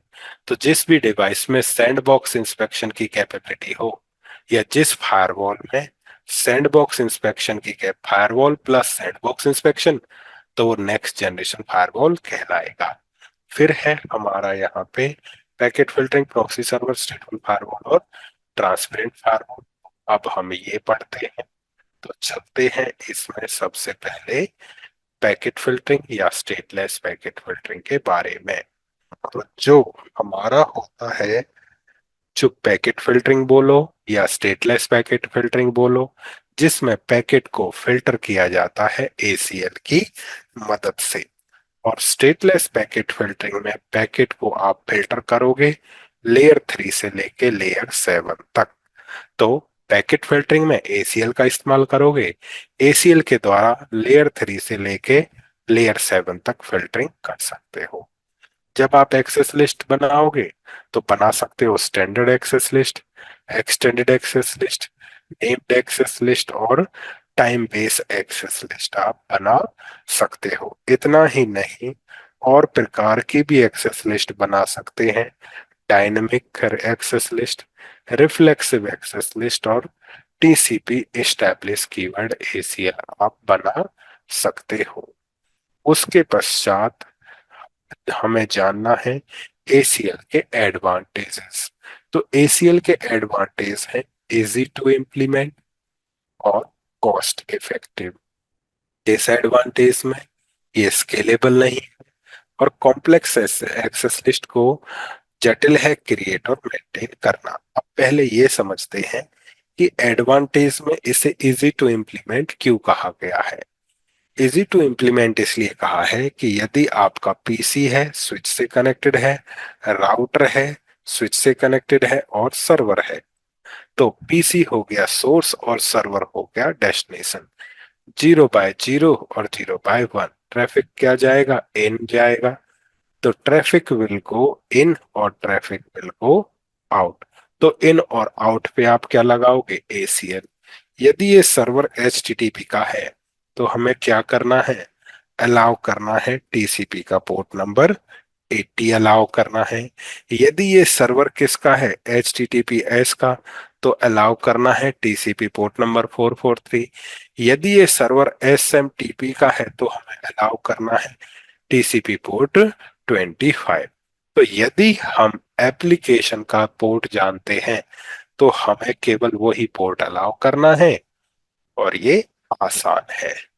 दूसरा, यहाँ पे कॉस्ट इफेक्टिव भी है। कॉस्ट इफेक्टिव क्यों है? क्योंकि आप यहाँ पे क्या लगा रहे हो, आप लगा रहे हो ACL। ACL को डिप्लॉय किया जा सकता है स्विच पे भी और ACL को डिप्लॉय किया जा सकता है राउटर पे भी। तो आप एक्सेस कंट्रोल लिस्ट जो लगा रहे हो, तो ACL आप राउटर और स्विच दोनों पे लगा सकते हो। तो यदि आपके नेटवर्क के स्विच और राउटर ACL सपोर्ट करते हैं तो हमें अलग से कोई डिवाइस परचेज करने की आवश्यकता नहीं है। तो इजी टू इम्प्लीमेंट होने के साथ साथ ये कॉस्ट इफेक्टिव भी है। अब बात आती है डिसएडवांटेज। तो डिसएडवांटेजेस क्या हैं? तो डिसएडवांटेज में यह है कि ये स्केलेबल नहीं है। अब ऐसा क्यों कहा गया है कि ये स्केलेबल नहीं है? ऐसा इसलिए कहा गया है कि ये स्केलेबल नहीं है, कि मान के चलो आपके पास सोर्स है 100, डेस्टिनेशन है 10 और सर्विसेज सर्विसेज हैं 10। तो प्रश्न ये आता है कि ACL एंट्रीज कितनी होंगी। तो सोर्स को मल्टीप्लाई डेस्टिनेशन से करो फिर सर्विस से करो, तो 100 गुना 10 1000 गुना 10, तो हमें कितनी एंट्री डालनी पड़ेगी। अगर 100 सोर्स 10 डेस्टिनेशन और 10 सर्विस हैं, तो हमें यहाँ पे डालना पड़ेगा, क्या डालना पड़ेगा, हमें यहाँ पे डालना 10,000 एंट्रीज यहाँ पे डालनी पड़ेगी, जो कि आसान काम नहीं है। नेक्स्ट है हमारा यहाँ पे कॉम्प्लेक्स एक्सेस लिस्ट कठिन है क्रिएट और मेंटेन करना। इससे क्या मतलब है, इससे मतलब ये है कि मान के चलो हमारे पास हो गया एक पीसी, तो नॉट स्केलेबल का डाउट क्लियर होना चाहिए, यानी आसानी से ये नहीं कर सकते, तो 10,000 एंट्री क्रिएट करना आसान नहीं है। अब है complex access list are hard to create and maintain. इसका मतलब क्या है, इसका मतलब यहाँ पे ये है कि मान के चलो आपके पास एक पीसी है, पीसी को राउटर से लगाया, राउटर को हमने इंटरनेट से जोड़ दिया, हो गया। अब इंटरनेट से हमारा कनेक्टेड है यहाँ पे DNS, डोमेन नेम सिस्टम। अब राउटर पे हमने अलाउ कर दिया क्या, UDP53, हमने अलाउ किया UDP53। अब इससे होगा क्या, एक क्लाइंट DNS की क्वेरी भेजेगा, DNS की क्वेरी के अंदर UDP53 अलाउ करेगा, UDP53 का हेडर लगाएगा, जो रूल के हिसाब से क्या हो गया, ये हमारा अलाउ हो गया। लेकिन अब यहाँ इंटरनेट पे कनेक्टेड है कौन सा सर्वर, टोरेंट का सर्वर। अब एक क्लाइंट जो है टोरेंट का क्या बनाएगा, डेटा बनाएगा, और उस पे UDP53 लगाएगा, और उसके हिसाब से ये क्या हो गया, अलाउ। अब हम तो किसको अलाउ करना चाहते थे, हम तो DNS को अलाउ करना चाहते थे, टोरेंट को अलाउ नहीं करना चाहते थे। लेकिन आप एक्सेस लिस्ट के द्वारा इस प्रकार की ACL नहीं बना सकते, तो आप इस प्रकार की ACL नहीं बना सकते कि वो क्या करे, DNS को तो अलाउ करे, टोरेंट को अलाउ ना करे 53 पे। तो इस प्रकार की ACL आपका क्रिएट करना कॉम्प्लेक्स है। तो ये है ACL का डिसएडवांटेज। नेक्स्ट है हमारे पास यहाँ पे, तो नेक्स्ट है हमारा प्रॉक्सी सर्वर। तो प्रॉक्सी सर्वर क्या होता है, जो प्रॉक्सी सर्वर है, प्रॉक्सी सर्वर, तो प्रॉक्सी सर्वर इंटरमीडिएट सिस्टम की तरह काम करता है इनसाइड और आउटसाइड वर्ल्ड के बीच में।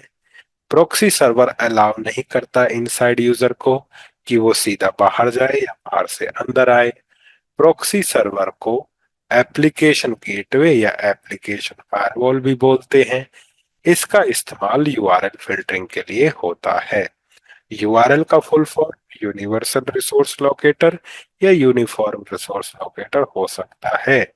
लिमिटेशंस क्या है, single point of failure, single point of failure, यदि एक ही लगाओगे वो डाउन हो जाएगा और ये इंट्रोड्यूस करेगा डिले। अब ये हमें अच्छी तरह से समझना है, तो इसको इस तरह से लेंगे कि हमने अपने ऑर्गेनाइजेशन में, हमारे पास क्या है, एक क्लाइंट लगाया, तो ये हो गया हमारा यहाँ पे क्लाइंट, जिसको हमने किससे जोड़ दिया, क्लाइंट को जोड़ा किसके साथ, स्विच, स्विच को जोड़ा किसके साथ, स्विच को हमने फर्दर जोड़ दिया राउटर के साथ, और ये हमारा हो गया राउटर। राउटर को किससे जोड़ दिया, इंटरनेट, और इंटरनेट को हमने, इंटरनेट पे ऑलरेडी आपका क्या हो गया, गूगल हो गया, फिर आपका फेसबुक हो गया और आपका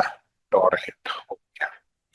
अब जो यूजर है वो through router Google Facebook Torrent को एक्सेस कर जाएगा। वो एक्सेस ना करे तो उसके लिए लगाया जाता है प्रॉक्सी सर्वर। प्रॉक्सी सर्वर हमने यहाँ पे लगा दिया तो ये हो गया प्रॉक्सी सर्वर। प्रॉक्सी सर्वर पे हम क्या लगाएंगे? प्रॉक्सी सर्वर पे हम यहाँ पे लगाएंगे पॉलिसीज। पॉलिसीज में हम बताएंगे कि अगर किसकी रिक्वेस्ट आती है, गूगल अलाउ, फेसबुक डिनाय और टोरेंट डिनाय, ये हमारा यहाँ पे रहेगा। अब प्रॉक्सी सर्वर दो तरह से डिप्लॉय किया जाता है। एक है आपका एक्सप्लिसिट प्रॉक्सी, दूसरा मेथड होता है ट्रांसपेरेंट प्रॉक्सी। ट्रांसपेरेंट प्रॉक्सी, तो एक्सप्लिसिट प्रॉक्सी के अंदर क्लाइंट खुद ही क्या करेगा? क्लाइंट खुद ही रिक्वेस्ट भेजेगा कि मेरे को किस पे जाना है, गूगल पे जाना है। रिक्वेस्ट प्रॉक्सी पे आएगी, प्रॉक्सी ने देखा गूगल अलाउ है, अब प्रॉक्सी खुद रिक्वेस्ट भेजेगा गूगल को, गूगल रिप्लाई प्रॉक्सी को देगा और प्रॉक्सी उस रिप्लाई को क्लाइंट को दे देगा। तो गूगल तो चल गया। अब क्लाइंट ने कहा कि मेरे को किस पे जाना है, फेसबुक पे जाना है, फेसबुक डिनाय है। तो अब प्रॉक्सी कहेगा क्लाइंट से कि Facebook is equal to deny. Facebook हमारा क्या हो गया यहाँ पे, डिनाय हो गया है, यानी फेसबुक आप एक्सेस नहीं कर सकते। तो एक्सप्लिसिट प्रॉक्सी में क्लाइंट खुद ही प्रॉक्सी को रिक्वेस्ट भेजेगा। तो फिर ट्रांसपेरेंट प्रॉक्सी में क्या होगा? ट्रांसपेरेंट प्रॉक्सी के अंदर क्लाइंट रिक्वेस्ट भेजेगा गेटवे को कि मेरे को किस पे जाना है, गूगल पे। गेटवे रिक्वेस्ट को भेजेगा, गेटवे रिक्वेस्ट भेजेगा किसको? गेटवे रिक्वेस्ट भेजेगा, गेटवे रिक्वेस्ट भेजेगा किसको? गेटवे रिक्वेस्ट भेजेगा प्रॉक्सी को। प्रॉक्सी देखेगा पॉलिसी कि गूगल अलाउड है। अब प्रॉक्सी खुद रिक्वेस्ट भेजेगा गूगल को, गूगल रिप्लाई भेजेगा प्रॉक्सी को और प्रॉक्सी उस रिप्लाई को भेजेगा क्लाइंट को। इस प्रकार से आपका यहाँ पे रहेगा। तो जो हमारा कौन है, प्रॉक्सी सर्वर है, वो क्लाइंट और इंटरनेट के बीच में इंटरमीडिएट का काम करता है। ना तो अंदर वाली रिक्वेस्ट को सीधा बाहर जाने देता है, ना बाहर वाली रिक्वेस्ट को अंदर आने देता है। ठीक है ना? ओके। तो जो डायग्राम से समझाया है वही तो लिखा हुआ है यहाँ पे कि प्रॉक्सी सर्वर काम करता है इंटरमीडिएट सिस्टम की तरह इनसाइड और आउटसाइड वर्ल्ड के बीच में। प्रॉक्सी सर्वर अलाउ नहीं करता इनसाइड यूजर को कि वो सीधा बाहर जाए, बाहर से अंदर आए। इसको एप्लीकेशन गेटवे, एप्लीकेशन फायरवॉल भी बोलते हैं। इससे यूआरएल फिल्टरिंग करते हैं कि कौन सी वेबसाइट एक्सेस होगी, कौन सी नहीं होगी। एक लगाओगे तो सिंगल पॉइंट ऑफ फेलियर होगा, बचने के लिए दो लगाओ, प्राइमरी और सेकेंडरी। प्राइमरी डाउन हो जाएगा तो सेकेंडरी रहेगा, थोड़ी सी डिले होगी, उसका कुछ नहीं किया जा सकता। इस प्रकार से आपका रहेगा यहाँ पे क्या, प्रॉक्सी सर्वर। नेक्स्ट है हमारा यहाँ पे स्टेटफुल फायरवॉल। अब ये स्टेटफुल फायरवॉल कैसे काम करता है, पहले डायग्राम से समझेंगे। समझना ये है कि हमारे पास हो गया एक पीसी जो हमने एक स्टेटफुल फायरवॉल से कनेक्ट किया। फायरवॉल से आगे सर्वर आईपी दे दो 192.168 101.100, 192, 168, 101.1, 192, 168, 102.1, 192, 168, 102.100। अब इतना करके अब जो पीसी है उसका डायनेमिक पोर्ट नंबर, उस जो पीसी है उसका 1025 पोर्ट नंबर रिक्वेस्ट भेजेगा 443 पे। तो क्लाइंट का डायनेमिक क्लाइंट ने क्या बनाया? क्लाइंट ने यहाँ पे एक पैकेट बनाया और पैकेट के अंदर information source IP 192.168.101.100, destination IP 192.168.102.102.100, source port 1025, destination port 443, और पहला पैकेट सिन हमारा रहेगा। ये हमारा यहाँ पे हो गया। अब ये पैकेट जाएगा फायरवॉल के पास। फायरवॉल बनाएगा एक डेटाबेस में होगा कि कौन सा आईपी है 192.168.101.100 जो गया है 102.100 पे। कितना पोर्ट 1025 कितने पे गया है 443 पे। पहला पैकेट फ्लैग सिन। इस प्रकार का डेटाबेस बना के पैकेट को भेज दिया जाएगा सर्वर पे। अब सर्वर जो है रिप्लाई देगा।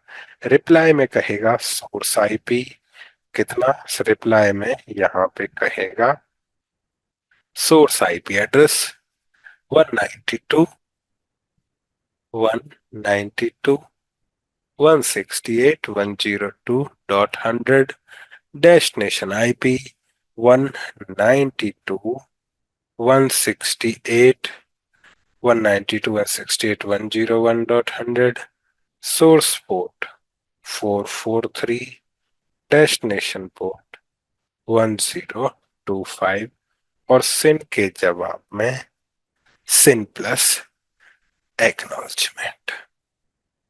और ये हमारा रिप्लाई आएगा फायरवॉल पे।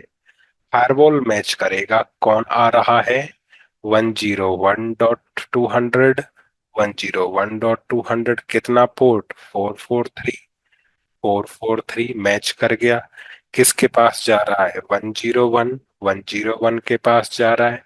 किस पोर्ट पे जा रहा है 1025। तो हमारा लेयर 3 इंफॉर्मेशन भी मैच हुआ, 4 भी मैच हुआ, लेयर 3 और 4 मैच हो गया। क्या जा रहा है अंदर सिन प्लस एक जा रहा है।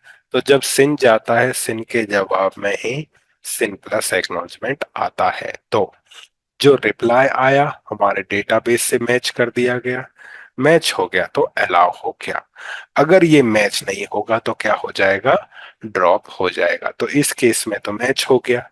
अब मान के चलो जो सर्वर है रिक्वेस्ट की जगह रिप्लाई की जगह क्या भेज देता है, रिक्वेस्ट। अगर जो सर्वर है वो रिप्लाई की जगह रिक्वेस्ट भेजता है तो सोर्स पोर्ट कितना हो जाएगा, सोर्स पोर्ट 1025। वो क्लाइंट को एक्सेस करना चाहता है 3389 आरडीपी हो गया। पहला क्या भेजा सिन। अब चेक करो तो चेक किया 102 102 मैच हो गया। फिर कौन सा आ रहा है, फिर आ रहा है वो लेके 1025 443। लेयर 4 मैच नहीं हुआ। किसके पास जा रहा है 101, 101 मैच कर गया। 3389, 3389 मैच नहीं किया। तो लेयर 3 तो मैच कर गया, लेयर 4 मैच नहीं किया। मैच नहीं किया तो इसको क्या कर दिया जाएगा, ड्रॉप कर दिया जाएगा। इस प्रकार से काम करता है हमारा स्टेटफुल फायरवॉल। तो जो डायग्राम से समझाया है वही लिखा हुआ है। और क्या लिखा हुआ है, कि जो स्टेटफुल फायरवॉल है वो मेंटेन करता है कनेक्शन की स्टेट को जब पैकेट ट्रेवल करता है फायरवॉल के द्वारा।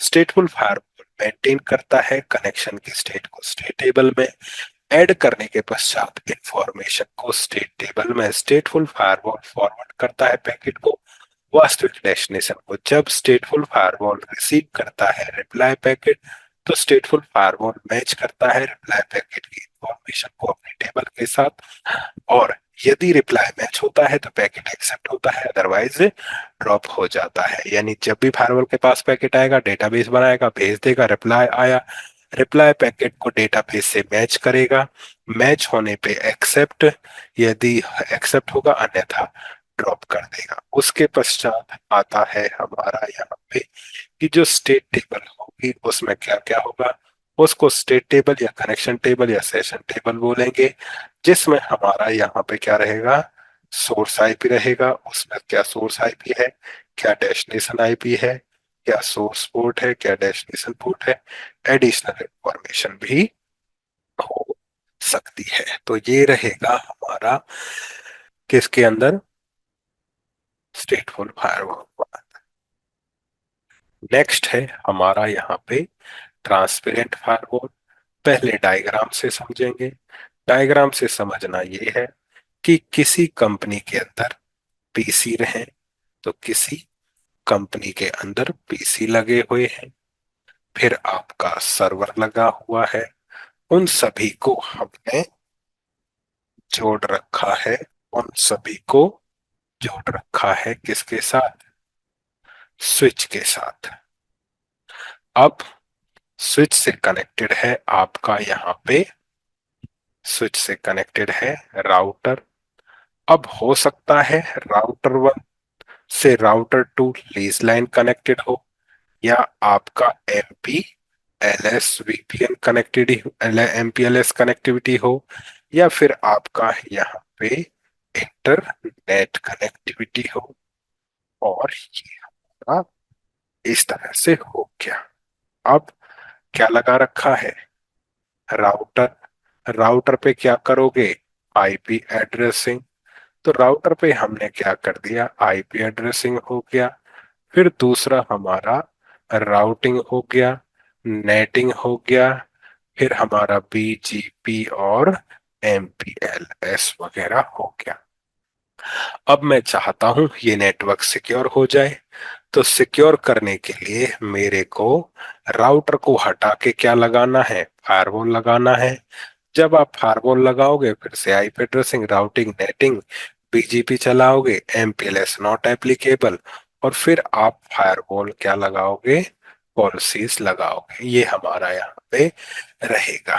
तो फायरवॉल पॉलिसीज जो है हमारा, फायरवॉल पॉलिसीज जो हमने यहाँ पे लगाया है, अब इतनी चीजें हमें करनी पड़ेगी। हम चाहते हैं जब आईपी एड्रेसिंग हो रखा है, क्यों करें राउटिंग, क्यों करें नेटिंग, क्यों करें बीजीपी कॉन्फ़िगर, क्यों करें, तो क्यों ना सीधा फायरवॉल पॉलिसीज ही लगाएं।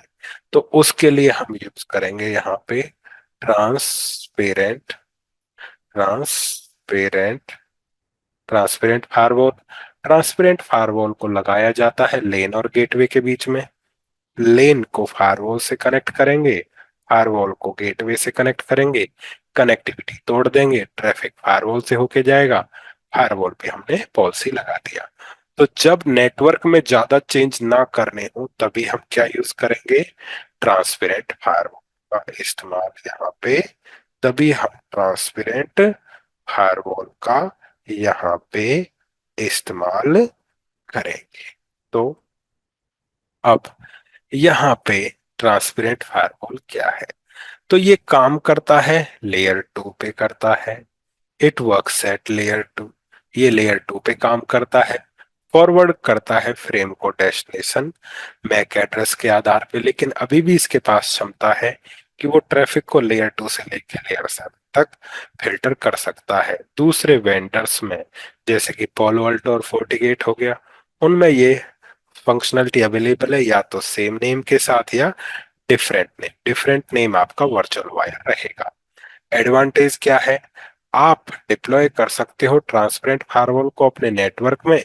यदि आप चाहते हो इम्प्लीमेंट करना आप फायरवॉल अपने नेटवर्क में बिना दोबारा आईपी दिए, दोबारा नेटवर्क को रीडिजाइन किए बिना, तो ये हमारा रहेगा जहां पे ट्रांसपेरेंट फायरवॉल के बारे में।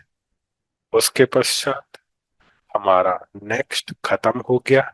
तो अभी हमने क्या क्या किया आज? आज हमने किया कोर्स कंटेंट में क्या रहेगा, फायरवॉल इंट्रोडक्शन, स्टेटफुल फायरवॉल टेक्निक्स के बारे में, स्टेटफुल फायर पैकेट फिल्टरिंग क्या है, प्रॉक्सी सर्वर क्या है, स्टेटफुल फायरवॉल क्या है, ट्रांसपेरेंट फायरवॉल क्या है, और सैंड ब्लास्ट और सैंड बॉक्स इंस्पेक्शन आपको यहाँ पे बता दिया। तो आज हम इतना ही रखेंगे। किसी का कोई प्रश्न है तो डिस्कस कर सकते हैं। डन।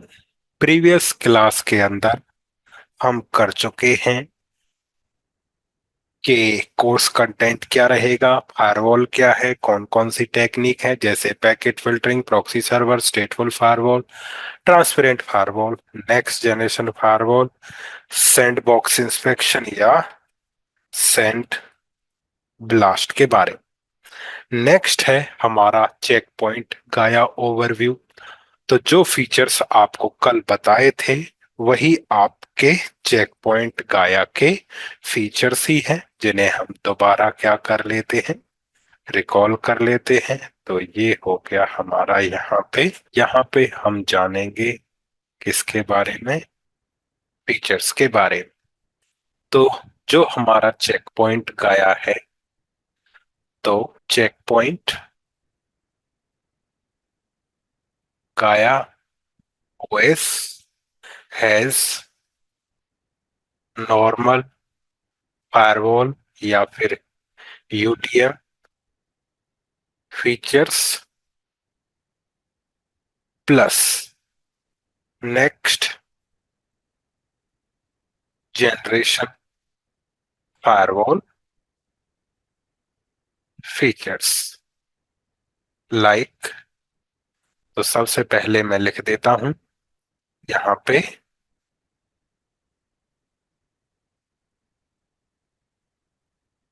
नॉर्मल फायरवॉल या यूटीएम फीचर्स। नेक्स्ट हमारा हो जाएगा यहाँ पे नेक्स्ट जनरेशन फायरवॉल फीचर्स। तो सबसे पहले हमारा रहेगा नॉर्मल फायरवॉल फीचर्स के अंदर कि ये आपका कैसा फायरवॉल है, स्टेटफुल फायरवॉल है। जैसे और वेंडर के फायरवॉल होते हैं, ये स्टेटफुल फायरवॉल का भी काम करेगा। ये आपका ट्रांसपेरेंट फायरवॉल का भी क्या करेगा, काम करेगा। इसको आप CLI और GUI के द्वारा कॉन्फ़िगर कर सकते हो। ये आपको क्या देगा, IP वर्जन 4 राउटिंग देगा। IP वर्जन 4 राउटिंग में आप चला सकते हो कौन कौन सा, IPv4 राउटिंग में हमारे पास रहेगा यहाँ पे स्टैटिक राउटिंग, फिर हमारे पास रहेगा डिफॉल्ट राउटिंग, और फिर हम चला सकते हैं रिप, चला सकते हैं OSPF। फिर हमें देगा ये IPv6 राउटिंग। IPv6 राउटिंग के अंदर आप चला सकते हो IPv6, IP वर्जन 6 राउटिंग। आप स्टैटिक राउटिंग कर सकते हो, आप डिफॉल्ट राउटिंग कर सकते हो, आप चला सकते हो रिप NG, आप चला सकते हो OSPF v3, आप IP वर्जन 4 पे क्या कर सकते हो, नेटवर्क एड्रेस ट्रांसलेशन। आप IPv6 पे क्या कर सकते हो, नेटवर्क एड्रेस ट्रांसलेशन। आप डिप्लॉय कर सकते हो IPsec VPN, जिसके अंदर आपके अवेलेबल कौन है, कौन सा है, IPsec VPN में आपका जैसे कि हमारा साइट टू साइट, फिर हमारा यहाँ पे सपोर्टेड है SSL VPN। आप फायरवॉल पे क्या कर सकते हो, यहाँ पे क्लस्टरिंग आप, या बोले तो क्लस्टरिंग बोलो या फिर क्लस्टर एक्सेल आप कॉन्फ़िगर कर सकते हो। और ये तो हो गया हमारा normal firewall features. Routing IPv4 IPv6 का, नेटवर्क एड्रेस ट्रांसलेशन देगा, आई साइट टू साइट VPN, और आपका यहाँ पे SSL VPN। अब इसके साथ साथ अब हमारे कौन से फायरवॉल हो फीचर्स हो गए, नेक्स्ट जनरेशन फायरवॉल फीचर्स के अंदर हमें क्या क्या मिलेगा। नेक्स्ट जनरेशन फायरवॉल फीचर्स में हमारे पास होंगे सबसे पहले कि ये क्या सपोर्ट करता है, HTTPS का इंस्पेक्शन सपोर्ट करता है, जिसको दूसरे शब्दों में SSL डिक्रिप्शन भी हम कह सकते हैं। नेक्स्ट क्या सपोर्ट करता है, डिक्रिप्शन के पश्चात आप क्या कर सकते हो, यहाँ पे एप्लीकेशन एप्लीकेशन कंट्रोल आप कर सकते हो। दूसरा आप क्या कर सकते हो, यहाँ पे कंटेंट अवेयरनेस डिप्लॉय कर सकते हो। आप यहाँ पे डिप्लॉय कर सकते हो थ्रेट प्रिवेंशन आप कर सकते हो। आप यहाँ पे नेक्स्ट जनरेशन फायरवॉल फीचर्स के अंदर URL फिल्टरिंग आप कर सकते हो। आप आइडेंटिटी अवेयरनेस यानी AD इंटीग्रेशन आप कर सकते हो। और आप यहाँ पे कर सकते हो सेंड ब्लास्ट, यानी कि आप सैंड बॉक्स का इंस्पेक्शन इनेबल कर सकते हो। तो जो आपको बताए थे, डिक्रिप्शन करके इनक्रिप्टेड डेटा को किस में ले आओगे, प्लेन टेक्स्ट में आप ले आओगे। एप्लीकेशन कंट्रोल के द्वारा आप SSL के अंदर फिर आप आइडेंटिफाई कर सकते हो फेसबुक और जीमेल। फेसबुक में चैट ब्लॉक कर सकते हो, जीमेल में गूगल डॉक्स अपलोड और डाउनलोड ब्लॉक कर सकते हो। कंटेंट अवेयरनेस में आप क्या डिप्लॉय कर सकते हो, यहाँ पे फाइल ब्लॉकिंग, आप फाइल को ब्लॉक कर सकते हो। थ्रेट प्रिवेंशन के अंदर आप antivirus antivirus anti bot and IPS intrusion prevention system signatures क्या कर सकते हो, इनेबल कर सकते हो। URL फिल्टरिंग कर सकते हो, आइडेंटिटी अवेयरनेस AD इंटीग्रेशन कर सकते हो, सेंड ब्लास्ट या सेंड बॉक्स इंस्पेक्शन आप इनेबल कर सकते हो। और ये आपको बोल ही दिया ट्रांसपेरेंट फायरवॉल। जो ट्रांसपेरेंट फायरवॉल है, तो ट्रांसपेरेंट फायरवॉल को यहाँ पे क्या बोला जाता है, ट्रांसपेरेंट फायरवॉल को यहाँ पे बोला जाता है हमारा ब्रिज मोड। तो आपका ट्रांसपेरेंट फायरवॉल यहाँ पे ब्रिज मोड के नाम से अवेलेबल है। आप जो चेक पॉइंट फायरवॉल है या चेक पॉइंट गाया है, उसके अंदर क्या बना सकते हो, वर्चुअल, उसके अंदर आप कॉन्फ़िगर कर सकते हो वर्चुअल फायरवॉल, जिनको बोला जाता है VSX वर्चुअल सिस्टम एक्सटेंशन। तो जितने ये फीचर्स आपको लिखे हैं, यही हमारे नॉर्मल फायरवॉल, या अब इनको जो एक कलर से रिप्रेजेंट है उन्हें नॉर्मल फायरवॉल या UTM फीचर्स आप कह सकते हो, और जो दूसरे कलर में लिखे हैं उनको आप नेक्स्ट जनरेशन फायरवॉल फीचर्स कह सकते हो। जो यहाँ पे आपको प्रोवाइड बताया गया है, ऐसा ही आप हर किसके अंदर मिलता है, हर फायरवॉल के अंदर। चेक पॉइंट के अंदर भी, ये चेक पॉइंट तो आपके सामने है, पोलो अल्टो के अंदर भी यही फीचर है हमारे। जैसे पोलो, अगर पोलो अल्टो को बोले तो वो भी स्टेटफुल फायरवॉल है, वो भी ट्रांसपेरेंट फायरवॉल का काम करता है, CLI GI से मैनेज होता है। IPv4 राउटिंग में static default repo SPF support करता है। और IPv6 में स्टैटिक डिफॉल्ट रिप एनजी वो सपोर्ट नहीं करता, OSPF सपोर्ट करता है। IPv4 net, IPv6 net support करता है, SSL VPN सपोर्ट करता है, IPsec VPN और SSL सपोर्ट करता है, HA सपोर्ट करता है।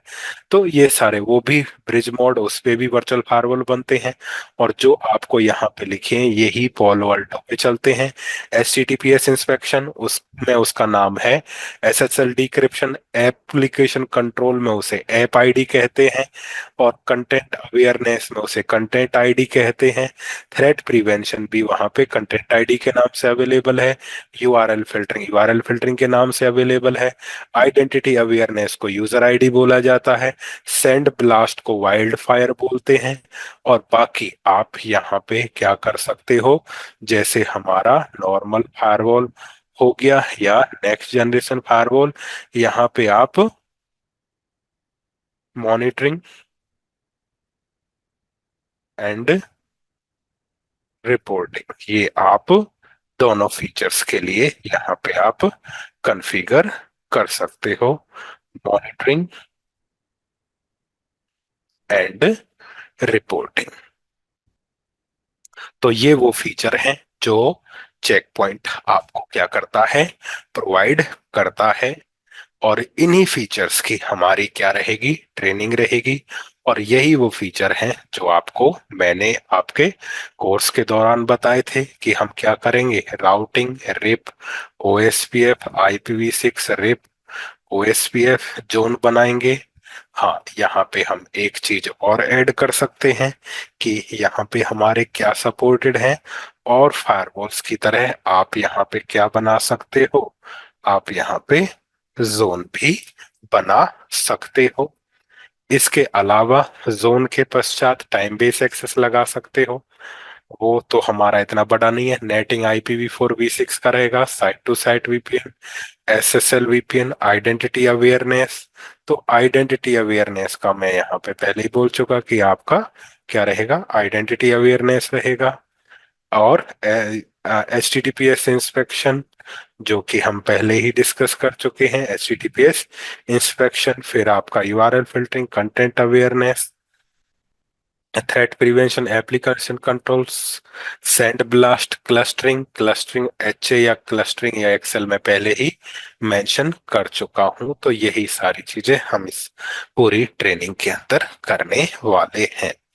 तो अगर आपसे कोई पूछता है कि what are the features of Check Point firewall या Check Point Gaia operating system, तो जो आपके सामने लिखा है यही हमारे Check Point Gaia firewall operating system के हमारे क्या हैं, फीचर्स हैं जो आप उन्हें बता सकते हो।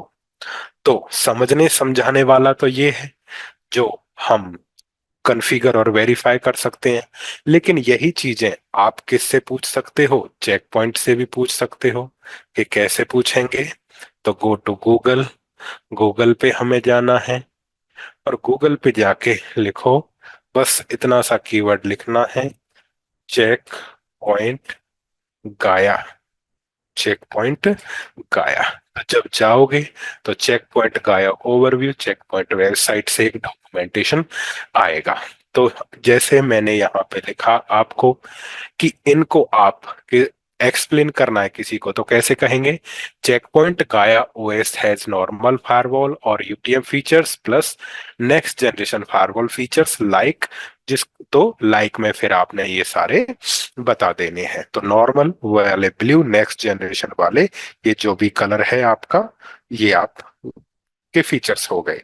लेकिन यदि हम जब चेक पॉइंट से पूछते हैं तो ये बताता तो वही चीज है लेकिन बकवास ज्यादा करता है। तो क्या कह रहा है कि जो गाया है वो चेक पॉइंट का नेक्स्ट जनरेशन ऑपरेटिंग सिस्टम है फॉर सिक्योरिटी अप्लायंस। तो इसको ये भी कह सकता था कि चेक पॉइंट फायरवॉल का जो ऑपरेटिंग सिस्टम है या जो भी है, तो गाया चेक पॉइंट का नेक्स्ट जनरेशन ऑपरेटिंग सिस्टम है उसके अप्लायंसेस के लिए। अब अप्लायंस में दो, फायरवॉल और मैनेजमेंट दोनों पे चलता है।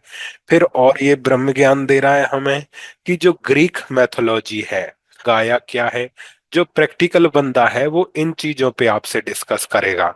लेकिन अब बात आती है कि जो जिसने गूगल सर्च किया है, तो जिसने गूगल सर्च किया है वो तो यही लाइनें पढ़ेगा कि जो चेक पॉइंट है, गाया है, वो चेक पॉइंट अप्लायंसेस का नेक्स्ट जनरेशन ऑपरेटिंग सिस्टम है।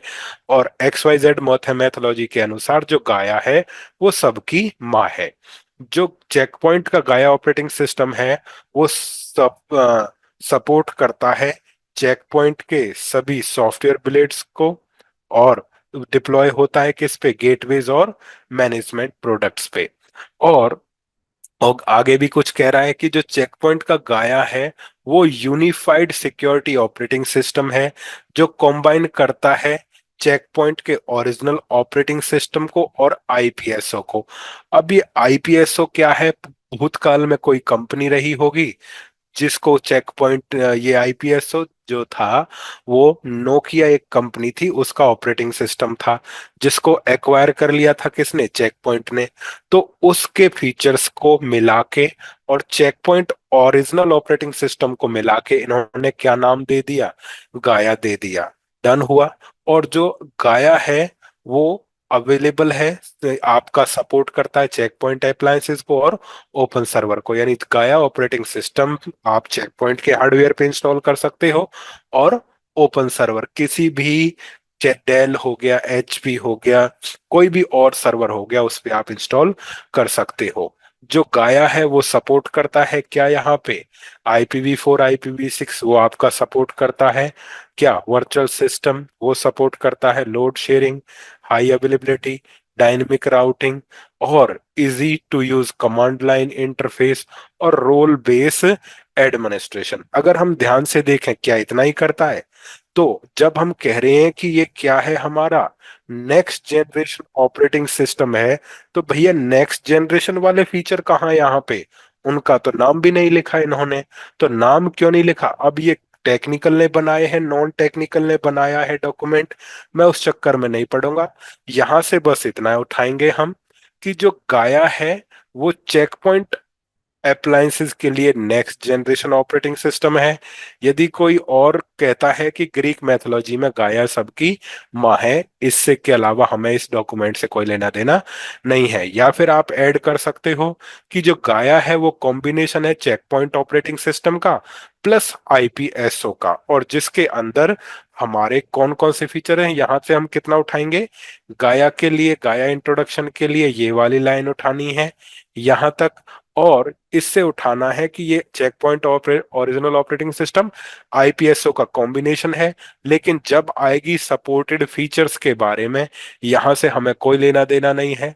सपोर्टेड फीचर्स के लिए हम यहां आएंगे, क्योंकि यहाँ पे जो ये कह के साइड में निकल गया कि नेक्स्ट जनरेशन ऑपरेटिंग सिस्टम है, तो नेक्स्ट जनरेशन ऑपरेटिंग सिस्टम के फीचर्स कौन कौन से हैं उसके बारे में इसने नहीं बताया है, हाथ खड़े कर दिए हैं। तो यहां से उन फीचर्स के बारे में हम यहाँ पे आएंगे, या फिर सीधा आप यहाँ पे रख सकते हो अपना रेफरेंस कि चेक पॉइंट गाया के अंदर normal firewall UTM plus next generation firewall features हैं। इसके पश्चात आप ये भी कह सकते हो कि जो गाया का ऑपरेटिंग सिस्टम है वो चेक पॉइंट के ओरिजिनल ऑपरेटिंग सिस्टम और आईपीएसओ का कॉम्बिनेशन है। दोनों का रेफरेंस आप ले सकते हो, दोनों का मिक्सचर आप ले सकते हो, या किसी एक का रेफरेंस आप ले सकते हो, ये आपके सामने है। तो ये फीचर्स हमें प्रोवाइडेड किए जाते हैं किसके द्वारा? चेक पॉइंट गाया के द्वारा। अब हमें सीखना है यहाँ पे कि चेक पॉइंट की इंस्टॉलेशन कैसे करेंगे। इंस्टॉलेशन करने के लिए आपको कहीं पे भी इधर उधर जाने की जरूरत नहीं है। जो आपका कोर्स है मेरे को आपको दिखाने दो।